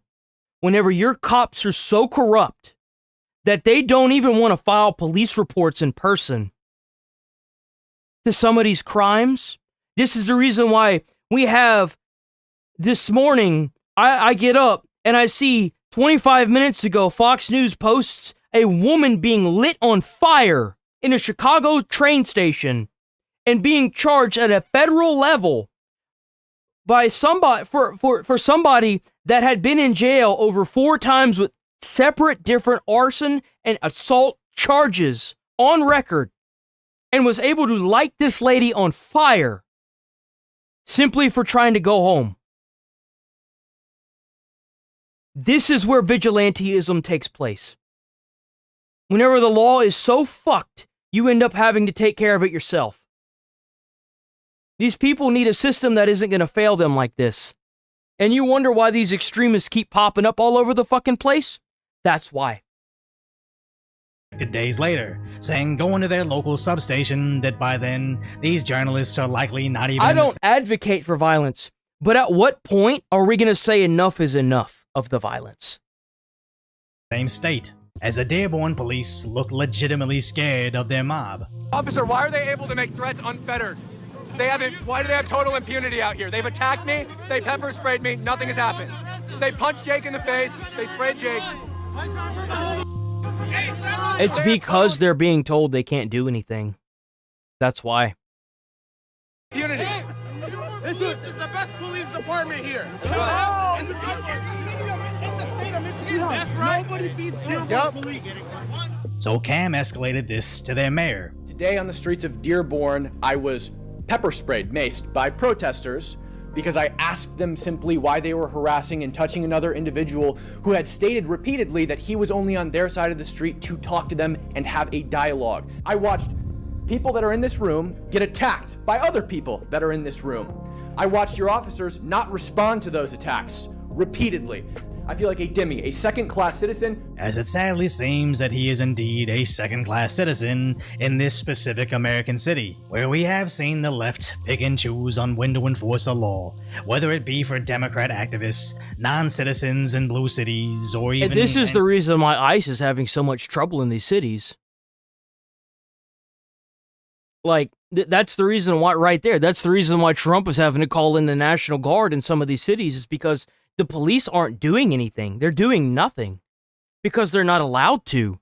But if you're a police officer and you're not doing something and you know you should be doing something, you should turn in your gun and badge because you don't deserve to be in that position. I don't care who the fuck's running the show. If you think for 1 minute, for 1 second, that if me or another fellow firefighter went down inside of a building and Incident Command was telling us not to go in there, or telling somebody not to go in there and get us, they would listen? Fuck no. They'd be calling for backup, and I guarantee you, the captain and the apparatus driver would be the first 2 motherfuckers in there dragging my ass out. They'd get into a lot of trouble for doing it, but they wouldn't give a shit. Because they do it on principle. Because we would do it for them. No, man. Get that shit out of here. But this is the first time we've seen them selectively enforce a law seemingly based on religion, as even into the evening, Christians continued to be surrounded and attacked. Hey, why you throwing rocks at me? Hey, Later saying he was spit on. He got his face. He got spit on. He didn't touch anyone. He got spit on. But the only arrest I saw was one of the conservatives. Officers, what are you arresting him for? Now interesting. That's literally what I had said earlier. That's literally what I was talking about earlier. Those inflatable fools in animal costumes came to protest on their side. It's ironic how the left is constantly crying for open borders, but bringing in a large population that is twice as socially conservative than the American right, which will And you know why that is? It's because you can get people in political positions, like the mayor of New York right now, who isn't even an American, and or like the lady that is in Minnesota, and she's not even a fucking citizen. She's even here illegally. And she's in a position of political power. You understand how fucked that system is? I didn't even know that you could become part of a political position and not be a born, like an actual, like born and raised citizen. I didn't know that. But apparently that's only for the president. That's crazy to me. I did not know that. That's terrifying. That's even possible. That you could become a governor or a mayor and not even be a fucking US citizen. That's crazy. Be the end of all their liberal values. If you become a citizen, like, to an extent, if you're in a place of political power like governor or mayor, you should renounce all ownership and citizenship to any other country, period. It should be mandatory because you're no longer part of that country. You're in America. You're serving the Americans who put you into power. That's crazy. That's insanity. Movements. Not to mention in London, they're outright telling this to leftist activists. no need for that. We're on the safe side, bro. Yes, we are, bro. Just because the left marches in lockstep with every single talking point the Democrats put on social media doesn't mean this group of newcomers is as easily controlled as American liberals. And if the media was responsible, they'd be educating them on this concerning eventuality. But no, just look at their reporting over these protests. Of course, the local CBS affiliate made it about religious phobias. The ABC site said the Dearborn residents responded to the protesters with unity and kindness, promoting coexistence. But even when the local Fox News reported on this, they framed it as a alt-right rally getting overwhelmed by a large group of activists determined to promote peace. It's insane to think the punching, macing, spitting, and robbing of conservatives somehow translates to unity and kindness determined to promote peace. And this is the reason why you should never trust social, actual, like, broadcasted TV, like, media. You should always have your opposing biased opinion of what they're trying to feed you.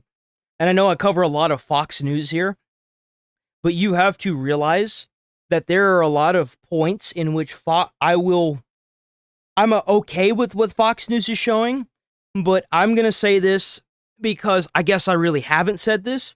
Anytime I cover a piece of media that is from Fox News, you have to keep in the back of your head that it is a biased view of everything. And that is the same with CNN, MSNBC, and any other newscaster, is that it is like Fox News loves Donald Trump. Their opinion is going to be biased. You always have to keep that in mind. There are going to be YouTubers that are going to be biased. Like, for example, he's not a YouTuber, but Hassan. He talks up China knowing full well, as of right now, he's terrified to say anything that could break the law and end up having him stay there. You're always going to have biased media, even YouTubers, content creators, and the like, and the latter.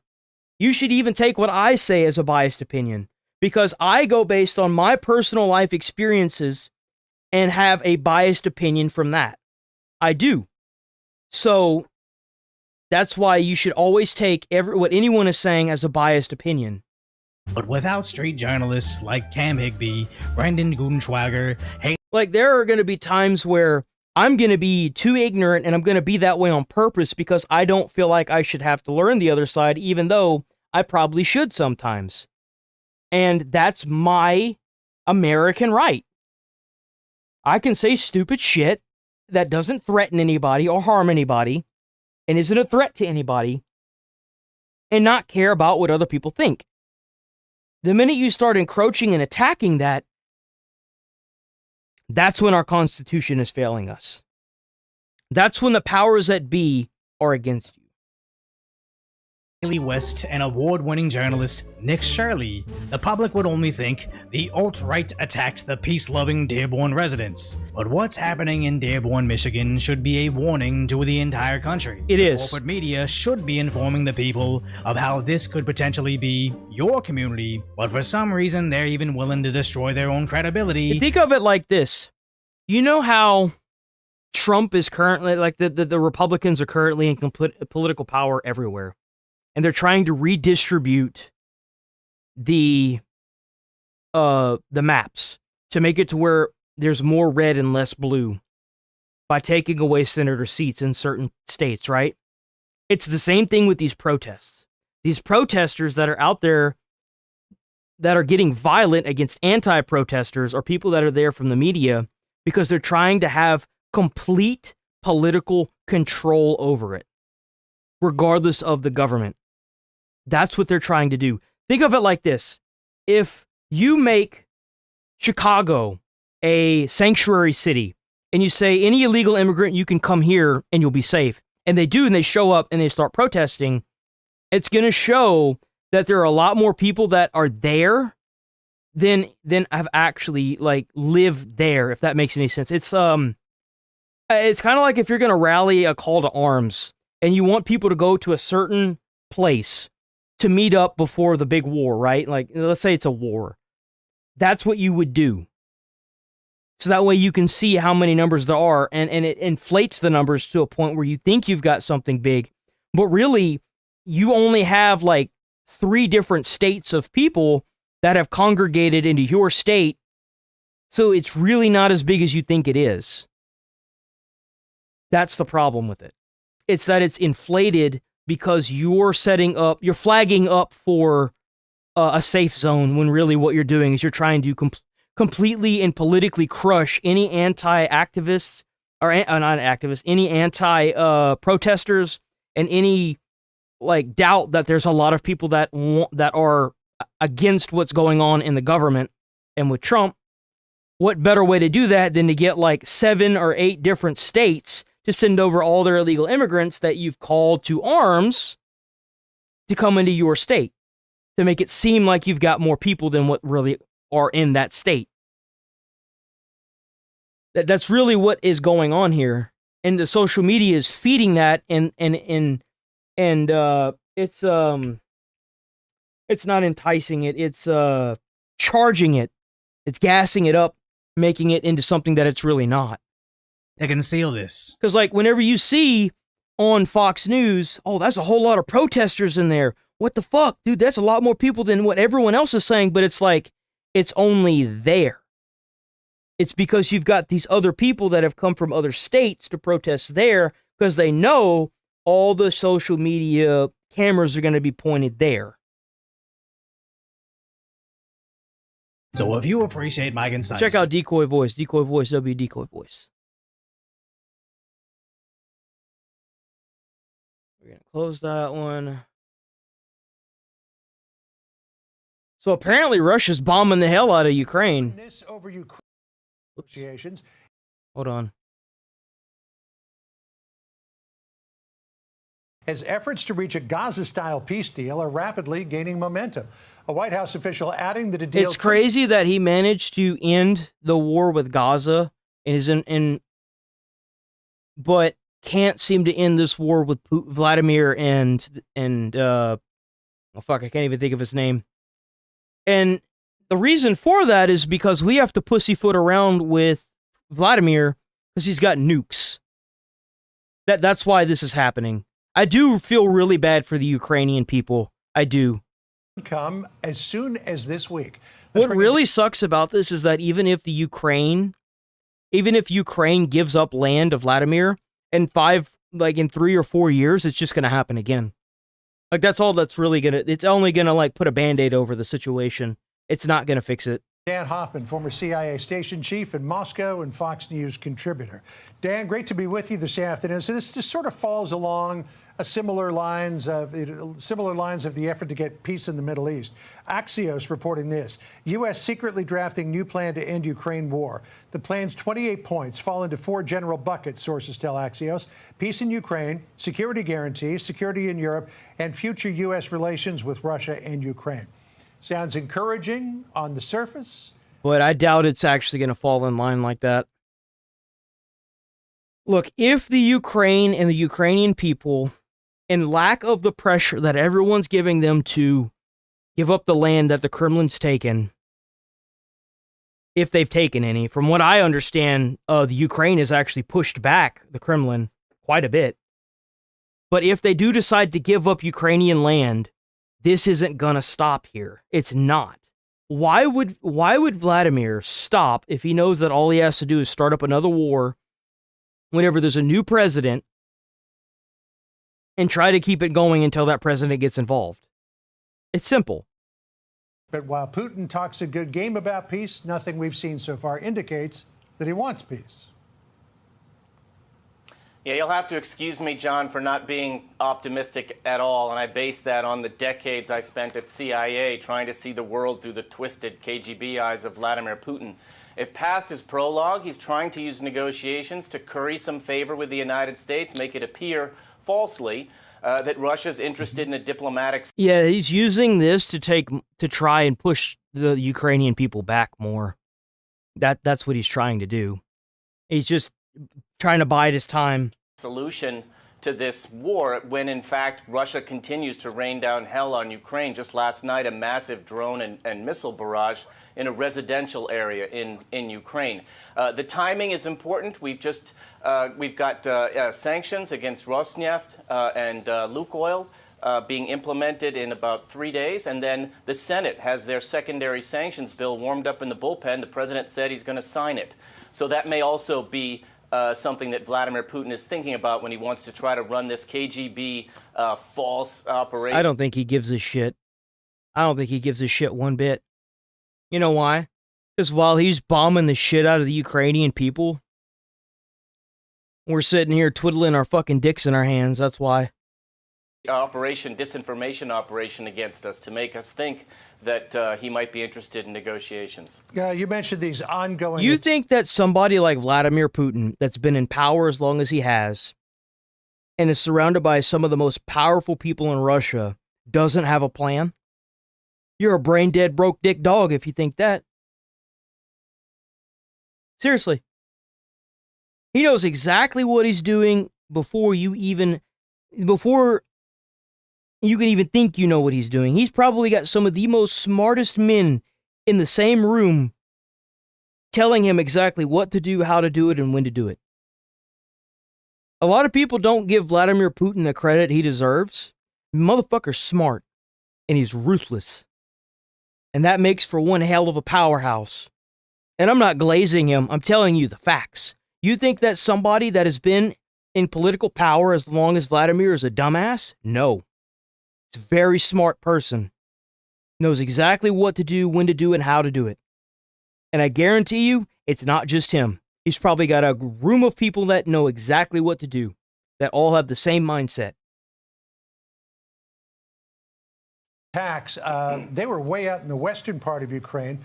Ternopil was the name of the town. This, as the Army Secretary Dan Driscoll and the Army Chief of Staff General Randy George are in Kiev to talk about, U.S. military cooperation, obviously, with Ukraine, but also the possibilities of a peace deal. But listen to this Reuters report from Ternopil. 19 killed, 66 wounded in heavy Russian attack on Ukraine, officials say. The upper floors of the residential building in Ternopil were torn away in the attack. Russia launched more than 470 drones and 48 missiles in the overnight attack officials said. If Russia wants peace, if it's trying to make inroads in the Sloviansk region against the big fortress that Ukraine has put up there, why is it attacking targets that are close to Poland? Yeah, and targeting Poland as well, John, with the sabotage operation. You know what's crazy? Is I bet Vladimir knew that if Trump got into power, that he would be forced to pay increased tariffs. How much do you want to make a bet that whenever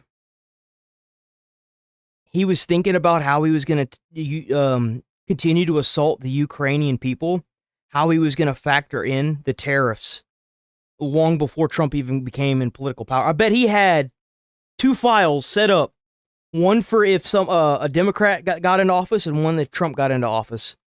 And I bet he took the other one and threw it away whenever Trump got into office. Bet. Polish railway. Vladimir Putin has a 3-pronged tactical approach. We talked about the negotiations with the United States to try to deter us from giving Ukraine the military assistance Ukraine needs. Secondly, hybrid gray zone sabotage operations against Europe, violating Estonia's airspace with MiG aircraft and drone sightings in Norway and in Denmark and over Poland, and then concurrently keeping up the fight against Ukraine. I think Vladimir Putin has to be concerned about how he would wind down this war. Tell me how it ends, as General David Petraeus used to say about Iraq. Yeah. How does Vladimir Putin declare victory now? I think that would be very hard for him politically. He's also got to deal with... Well, I'm not going to lie. The war with Ukraine, the fact that it's gone on as long as it has, and the fact that he's losing ground, now, a lot of that has to do with American money and intervention, and a lot of other countries doing the same for the Ukraine. But the fact that he's lost ground to the Ukrainian people shows kind of a weakness. It does. It shows that Vladimir's weak. And if anything, he's going to keep going based on pride. 700,000 roughly troops, many of them criminals who would be re-entering the general population. Good luck with that. Shades of what the Soviet Union had to deal with after the war in Afghanistan, with which Vladimir Putin is very familiar from his days in the KGB. So Steve Witkoff is the one who's the architect of this plan. He's been discussing it with, among other folks, the Russian envoy Kirill Dmitriev, who runs Russia's sovereign wealth fund. Dmitriev expressed optimism about this, saying, quote, "We feel the Russian position is really being heard," which I guess they felt that wasn't being heard before. Real quick, decode that. What does that mean? That's code for he's being sent on a diplomatic mission by Vladimir Putin. It's just part of the overall strategy for Putin to carry on the war. I'm sorry to have to say that, but I just don't see any evidence. Now, Director of CIA Ratcliffe, I think, is on the hook to decipher Putin's plans and intentions with all of the intelligence that we have gathered, and it'll be over to him to advise the president. In the event of some sort of a deal, it's got to be a good one that protects Ukraine's security, Europe's security, and by extension, the $1 trillion worth of trade we enjoy with Europe. We don't want to sign on to a bad deal. The last thing I'll say, John, I was in Hanoi when President Trump walked out of a bad deal with Kim Jong-un. Yep. The president can be a tough negotiator, as we all know, and he's going to have to look at this, whatever is produced, with real critical eye towards ensuring our national... Hey, it's not even a question. The only reason why we're pussyfooting around with this is because of the fact that the Kremlin has nukes. I mean, and he's even threatened us already.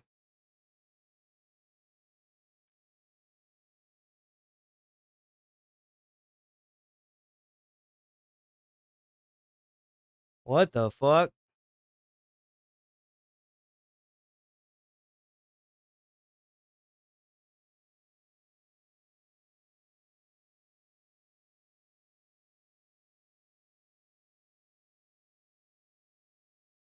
Bro, what the fuck is going on, bro? World's on fire right now, bro. Meanwhile, a Democratic congresswoman could be facing 53 years behind bars after she was indicted by a grand jury in Florida yesterday. Congresswoman Sheila Cherfilis McCormick is accused of stealing $5 million in FEMA disaster funds and using... Good, put her in jail.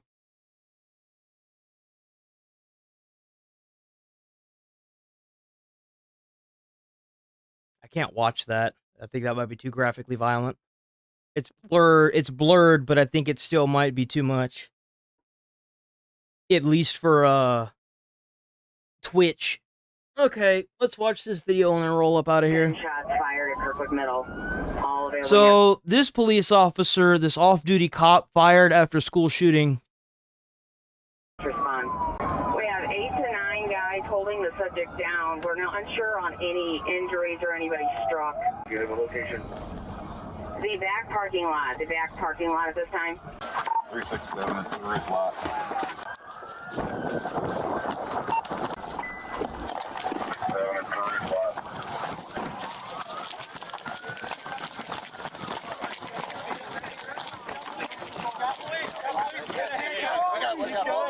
We have both hands control. Here's one hand right here. He's got the other hand down here. Damn, they got his ass down, bro. Them parents weren't fucking around with him. Damn.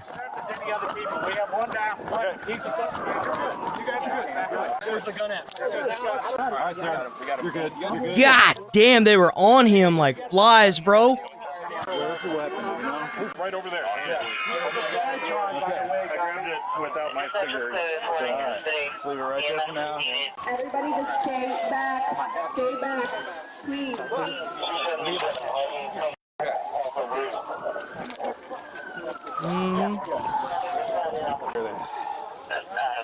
Injury. That's non-lethal. Right now it looks like Astro Bot. Does it have a bullet? It doesn't. He emptied it. He emptied the magazine. What's wrong with me? What's wrong with you? Sit down. Sit down. Sit down. It looked like they already beat the shit out of him. I've secured the weapon. It was taken by one of the witnesses. Stand by for a serial number. That's that piece of shit. There's your cap, moron. And your wicked God. Yeah, you damn straight beat the shit out of that motherfucker. Man, he should be thankful those parents didn't kill that motherfucker. Bro, ain't no way, dude. I'm not even kidding you. I don't think if I was at my kid's school and I saw somebody walk up like that, I can't say what I would do. I can't. I'm not gonna lie. There was one thing that happened a couple years ago now where there was it was just before I had became a firefighter. And this set me off so bad that I was crying, bro. It was when that school shooting was happening and those useless motherfuckers, those cops, they stood around and they let that son of a bitch walk around into school and continue to kill kids.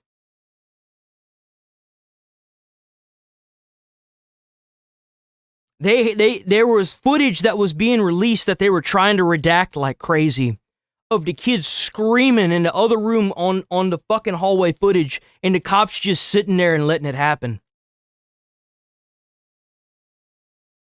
And the parents asking them what the fuck they were doing while they were putting up a perimeter around that school.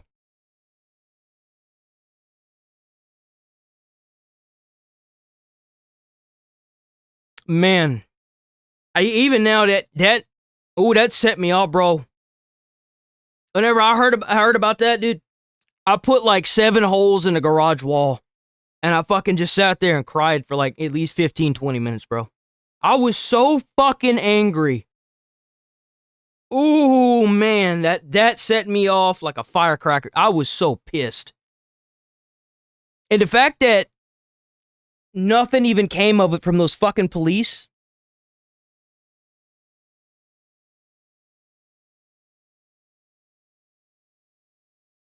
I should have slammed your head hard.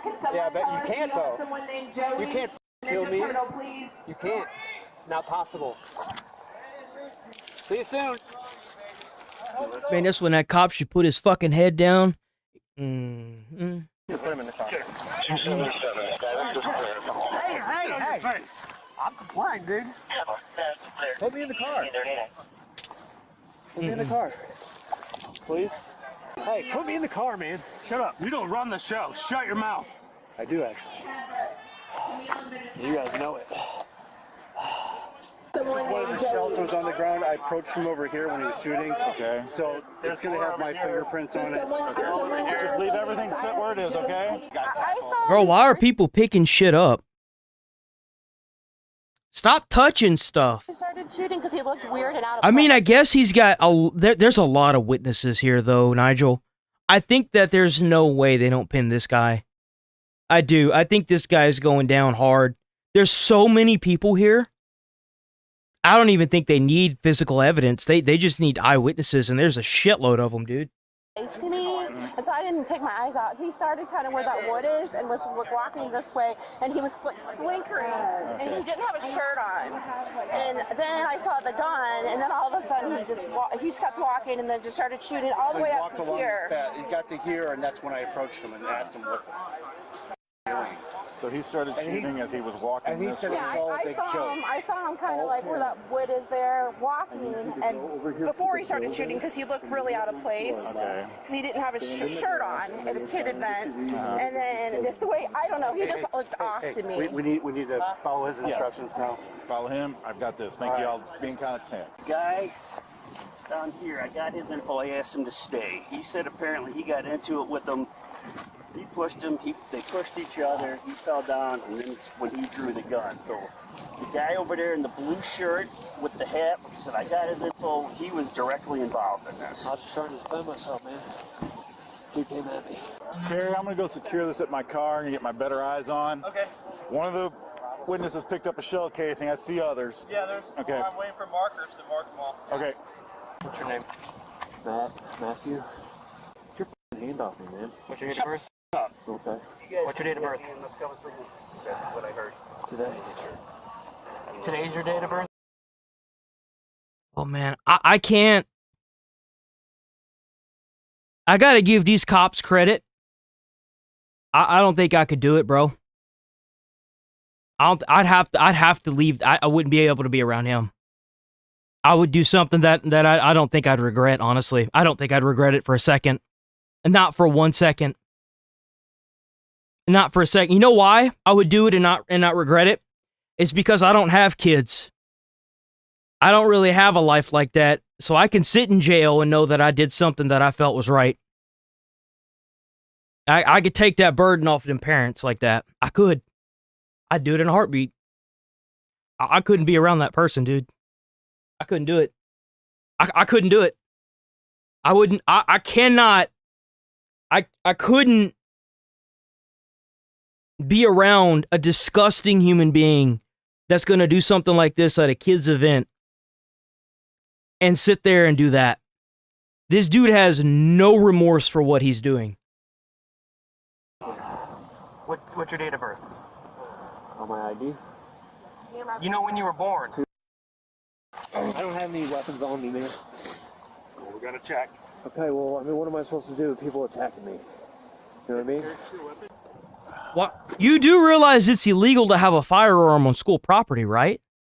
You're breaking the law being there with that firearm. Are you retarded? Does that compute? Serial number Nora David Edward 5300. Semi-automatic M&P. Your subject comes back with a valid class F negative for 98 to 99. Is this you, Shell? Yes, you need it. Cone's out here? Yeah. You can just leave it open. Just double up. 14 total, I believe, right? And I've got one that one of the witnesses picked up. So 15. You get that blood everywhere when I handcuff. Just wipe it off real quick. You alright? No, I'm good. So he's a PO too?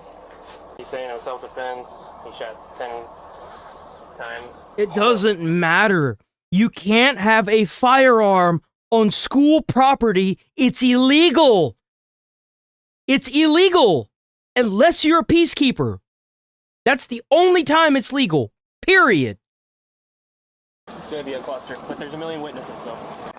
I go kick that motherfucker Not today. Hey, how's it going? Good, how you doing? Are you involved at all? Yeah. Okay, so there's this white Mercedes down here. Okay. We were standing behind there, you know, getting the candy. This is just a trunk or treat situation here? You guys are all here for trunk or treat? Yeah, so I was there with my 2 kids and my wife, and I was talking to the people at Mercedes because I know them. And the guy came up and got in somebody else's face, kind of behind him, and nothing happened. And he got in my face, like literally this close. Like damn near could have kissed me. And I just turned around and pushed him. I said, "Get out of my face.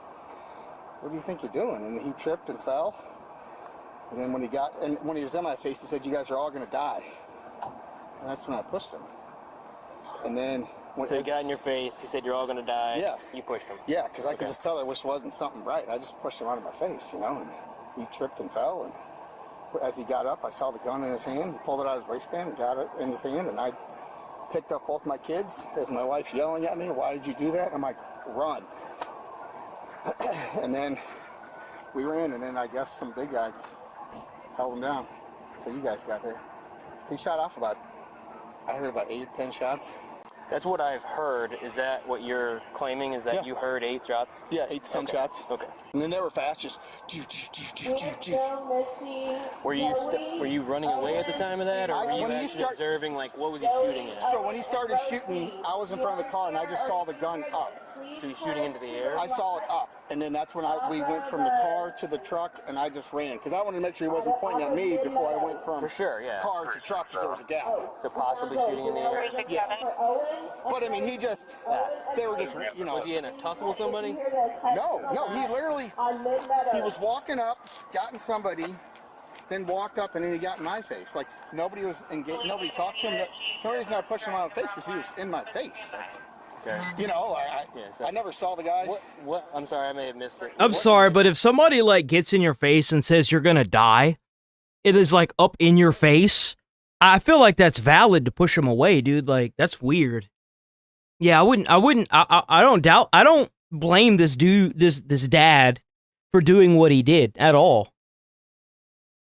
Guy was already there with the intent to do something very malicious, obviously. That's why he had a gun at a trunk or treat, for fuck's sake. Like, on school property. What caused him to be angry? Oh, that I don't know. Like, if I'm not mistaken, it's highly illegal to have a gun anywhere near a school, regardless of the hours. We were the third car. Trunk or treat started at 4:30 exactly. So we were like the third car from the start. All right, so you were in a conversation with somebody else. Oh. He approaches you. From behind me into my face. As if you're like, you have no relation to him at all, don't know him, and he seemed to be upset with you for some reason. Just, not even with me. I think he just picked me to say whatever he wanted to say to. You know, he was just said whatever he wanted to say, and I was just kind of taken back at first. I was like, who the like, I saw him talk to the one guy, and I was like, does he know him? And then he came up to me, and I was like, who the hell is this guy? Why is he in my face? Yeah. And it's just my reaction. I don't really take kindly to people in my face when you're in my bubble. Yeah, for sure. So he gets in your face, he tells you, you're all going to die. You push him, he falls. When he falls and he gets the gun, he gets up, back up, gets the gun. Yeah. As far as you know, he was shooting into the air. Yeah. There's a tall guy with glasses in like I call it like a mechanic's one-piece suit. It's a green one or tan one, and he's the guy who took him down. You know, I mean, I didn't push him softly. I can tell you that right now. Okay. I pushed him hard enough that if he was going to get back up and come at me, I knew he was coming at me. Yep. Outside of that, after he started shooting in the air, somebody, you know who that guy is? No, I'd never seen him. Was there anybody else involved in this? No. Outside of the guys that tackled the guy? No, I don't believe whoever tackled him, but like nothing. There was no tussle. There was no nothing. You know, like there was nothing leading up to it. Here's the thing, also, is that even if the guy pushed you and you were up in his face, you can't use lethal force. You can't. You damn sure can't shoot a firearm in the air. That's also illegal. That's just stupid. You know what I mean? Like he just very strange. He just walked up. That's why anytime you see movies, it used to be you would see them shooting the bullets up in the air, but they stopped showing that because people were getting killed from the bullets coming back down. So now whenever you see a movie of somebody like trying to deter somebody from doing something, they don't ever show a movie where they're shooting up in the air. They shoot into the ground. Like, you know, because I'm always paying attention anyways, just habit. And then he got mine, and then because like we just started. Okay, and you guys didn't exchange words? He just came up and said, I was pushing the Yeah, guy in no. your face, pushed him? No, because I was talking to the guy who owns the Mercedes, because I just did the kitchen, so I know him, you know, and so. Okay. Well, I'm glad you guys are all safe. Yeah, so am I. I'll just have you hang out. I'll go way over here. I'll either go find you or I'll call you, all right, man? All right. Have you guys all provided statements? Not yet. Anybody who hasn't provided a statement, just go ahead and find one of us right now, and we'll just get your statement, get your ID. Look at all those witnesses. You guys. All right, Jesus. start from the beginning. What did you see? Yeah, so That's white crazy. Mercedes, you were just talking with Nurse Liz. Yeah, he walked up next to Matt, and I thought, you know, the guy looked a little bit unusual, but I thought he knew Matt because he got right in his face. I didn't like because he turned around and immediately lifted his shirt with the gun. The guy in Matt's ear, obviously something Matt didn't like because he turned around and Matt shoved the guy with the gun. The guy kind of fell back, got back up, and immediately lifted his shirt, grabbed for a gun, and that's when everybody went crazy, and then shot in the air once, took a couple more steps, shot again, and then kept shooting, and then, you know, everybody was dispersing. Okay, so he didn't say anything. What he said to Matt, you didn't hear? I did not hear it. Okay, and he got into his face, or he came up to like his ear? He came up, so Was it Matt aggressive? was facing the car, right? The guy came from the right side, looking aggressive. Again, Okay. I thought he knew him, because he got right into Matt's personal space. Okay. And then, yeah, Matt turned around, I didn't hear it, shoved him. Matt, he said, you don't talk like that to me, bro, or something like Yeah. that. He said what he said. Yep. Matt pushes him. Yep. As he's getting up, he gets the gun out. Do you know what he was pointing at? Straight up. So all the shots went straight up in the air? Yeah. Okay. I don't have a whole lot to add unless you're looking for large numbers. That was grabby just because you're standing here. Here I am. All right, start from the front. What happened? I was further away, silver Subaru.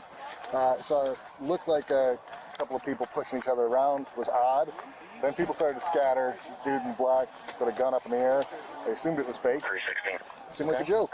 Shot once, everybody started running. It became really quick. He shot up in the air probably 7-8 times. 7 times, gotcha. And then they got tackled by 3 other dads. One came up from behind him, and then he kept yelling that we were all going to die. Other than that, what are we thinking for this type of situation here?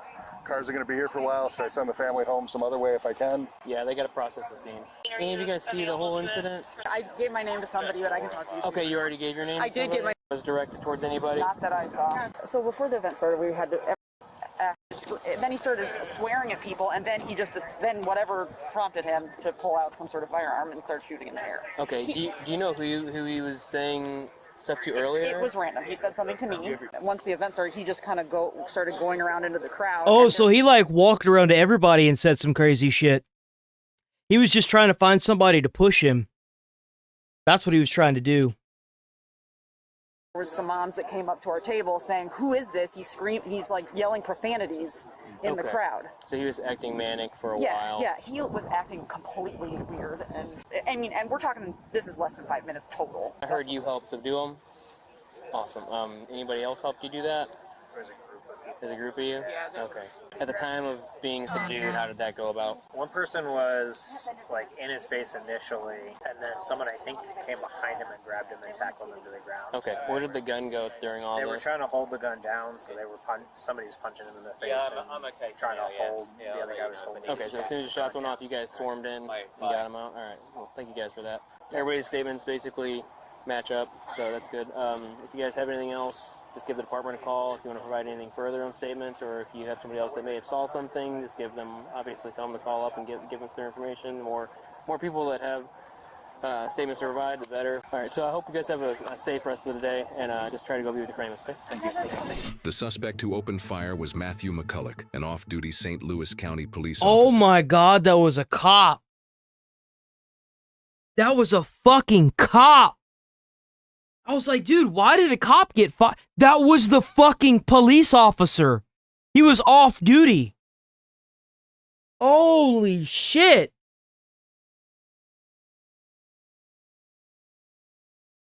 That's fucking crazy. From Missouri, he fired 12 shots into the air at North Kirkwood Middle School during what his attorneys described as a bipolar manic episode. Matthew is also Why the fuck is this person? What the fuck? How is this person a police officer and he's got bipolar mania? He should be living off of state, like, income. What the fuck are we doing? Bro, I have heard stories whenever I was an EMT about, like, manic people's heart exploding in their chests, running around in, like, -30 degree fucking weather. What the fuck are we doing? Hello? Why does this guy have a gun and badge? That's nuts! Son of longtime St. Louis County prosecutor Bob McCulloch, who left the position in 2018, and There it is. There it is, right there. Big surprise. he is the nephew of current St. Charles County prosecutor Joe McCulloch. Immediately following the incident, Matthew was taken into custody and was quickly fired from the police department, where he had been working since 2017. He was initially charged with 5 counts of armed criminal action, 4 counts of endangering the welfare of a child, 1 count of terroristic threat, and 1 count of... That means that there were 4 kids there that had to witness that. There were 4 kids in that parking lot that could have been shot and killed if they had it just for being there. use of a weapon, totaling 11 felony counts. Bro, he's lucky he has a life. He's lucky. That's all I gotta say to that. He is damn lucky one of those parents didn't kill him. He is damn lucky. 2025, Matthew took a plea deal, pleading guilty to 6 counts of endangering the welfare of a child, 1 count of making a terroristic threat, and 1 count of unlawful use of a weapon, totaling 8 felony counts. On March 27, 2025, Judge Ellen Ribaduo sentenced Matthew to 5 years of supervised probation. Bro, what? What? What?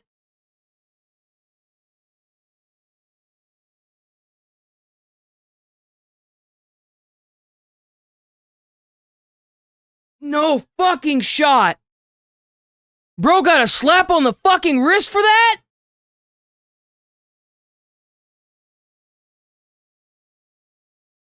Bro! Probation terms include no contact with victims, random drug testing, mandatory therapy, sobriety, a ban on firearm possession, and regular court check-ins. No prison time included in the sentence has sparked backlash from parents. Yeah, you goddamn fucking straight it did!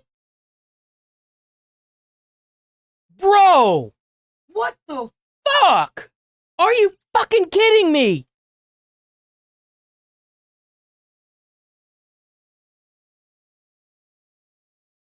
Bro, you gotta be a fucking moron to think this person needs to be out in the general population. Are you crazy? Bro! Who were present at the scene. Many of them believe Matthew's familial ties to prosecutors could have influenced Oh, his that's sentence. absolutely what happened. One parent says his job was to protect people, and he came from a family that knows the system. The judge who sentenced him has expressed safety concerns if Matthew were to be jailed due to his ties to law enforcement and prosecutors. Maybe it sucks to suck. If you got a concern with him being in jail, then put that motherfucker in a mental institution where he belongs. Where he's not allowed to get a fucking firearm and go to a school and try to kill people, bro. Are you kidding me? Bro has a terrorist charge and he got 5 years probation? No, bro. What the fuck? She also believes Matthew could And here's what really kills me. Here's what really pisses me off. Therapy. Therapy's not going to solve a mental illness, you fucks. Therapy isn't going to solve a manic episode. Medication and help does. Therapy does nothing. Talking to somebody, when it comes to if I have ADHD, if I go and talk to a fucking therapist, what is that going to solve? Not a goddamn fucking thing. I need medication to help with my ADHD. Talking to somebody's gonna do fuck all for me. Oh, dude, I'm actually really, I'm so pissed. No prison time included in the sentence has sparked backlash from parents who were present at the scene. Many of them believe Matthew's familial ties to prosecutors could have influenced his sentence. One parent says his job was to protect people, and he came from a family that knows the system. The judge who sentenced him has expressed safety concerns if Matthew were to be jailed due to his ties to law enforcement and prosecutors. She also believes Matthew could be more closely monitored under probation, noting that public And you know what won't happen? I guarantee you he won't be closely monitored. You know why? Because of his family. That's why. If you get off on a light sentence like that with 8 felonies, 8 felonies, one of them being a terrorism charge? Bro, you really think they're gonna fucking monitor this guy on probation? No. Safety would be maintained through strict oversight. Let us know what you think about the judge's decision in the comments below.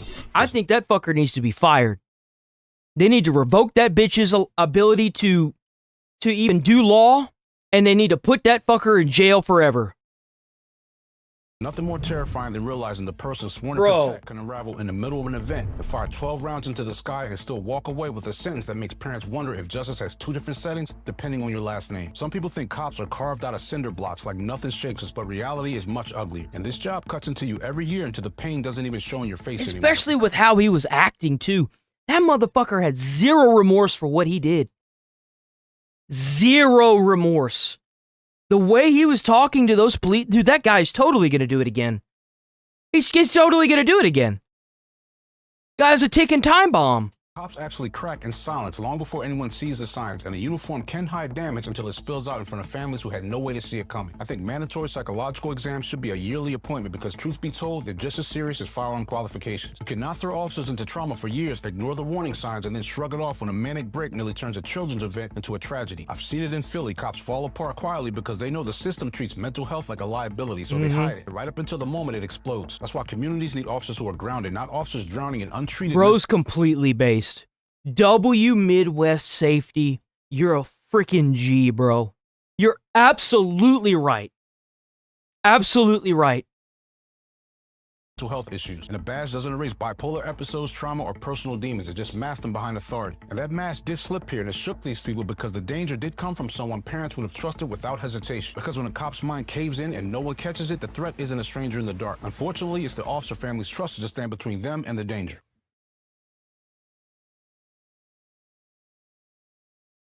That's crazy, bro. Dude, that makes me so angry.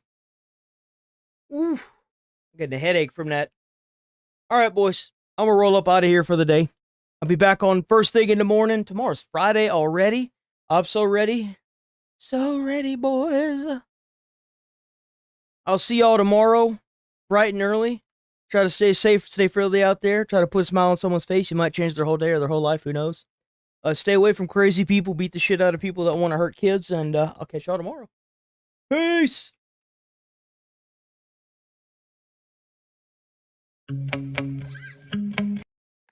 Peace!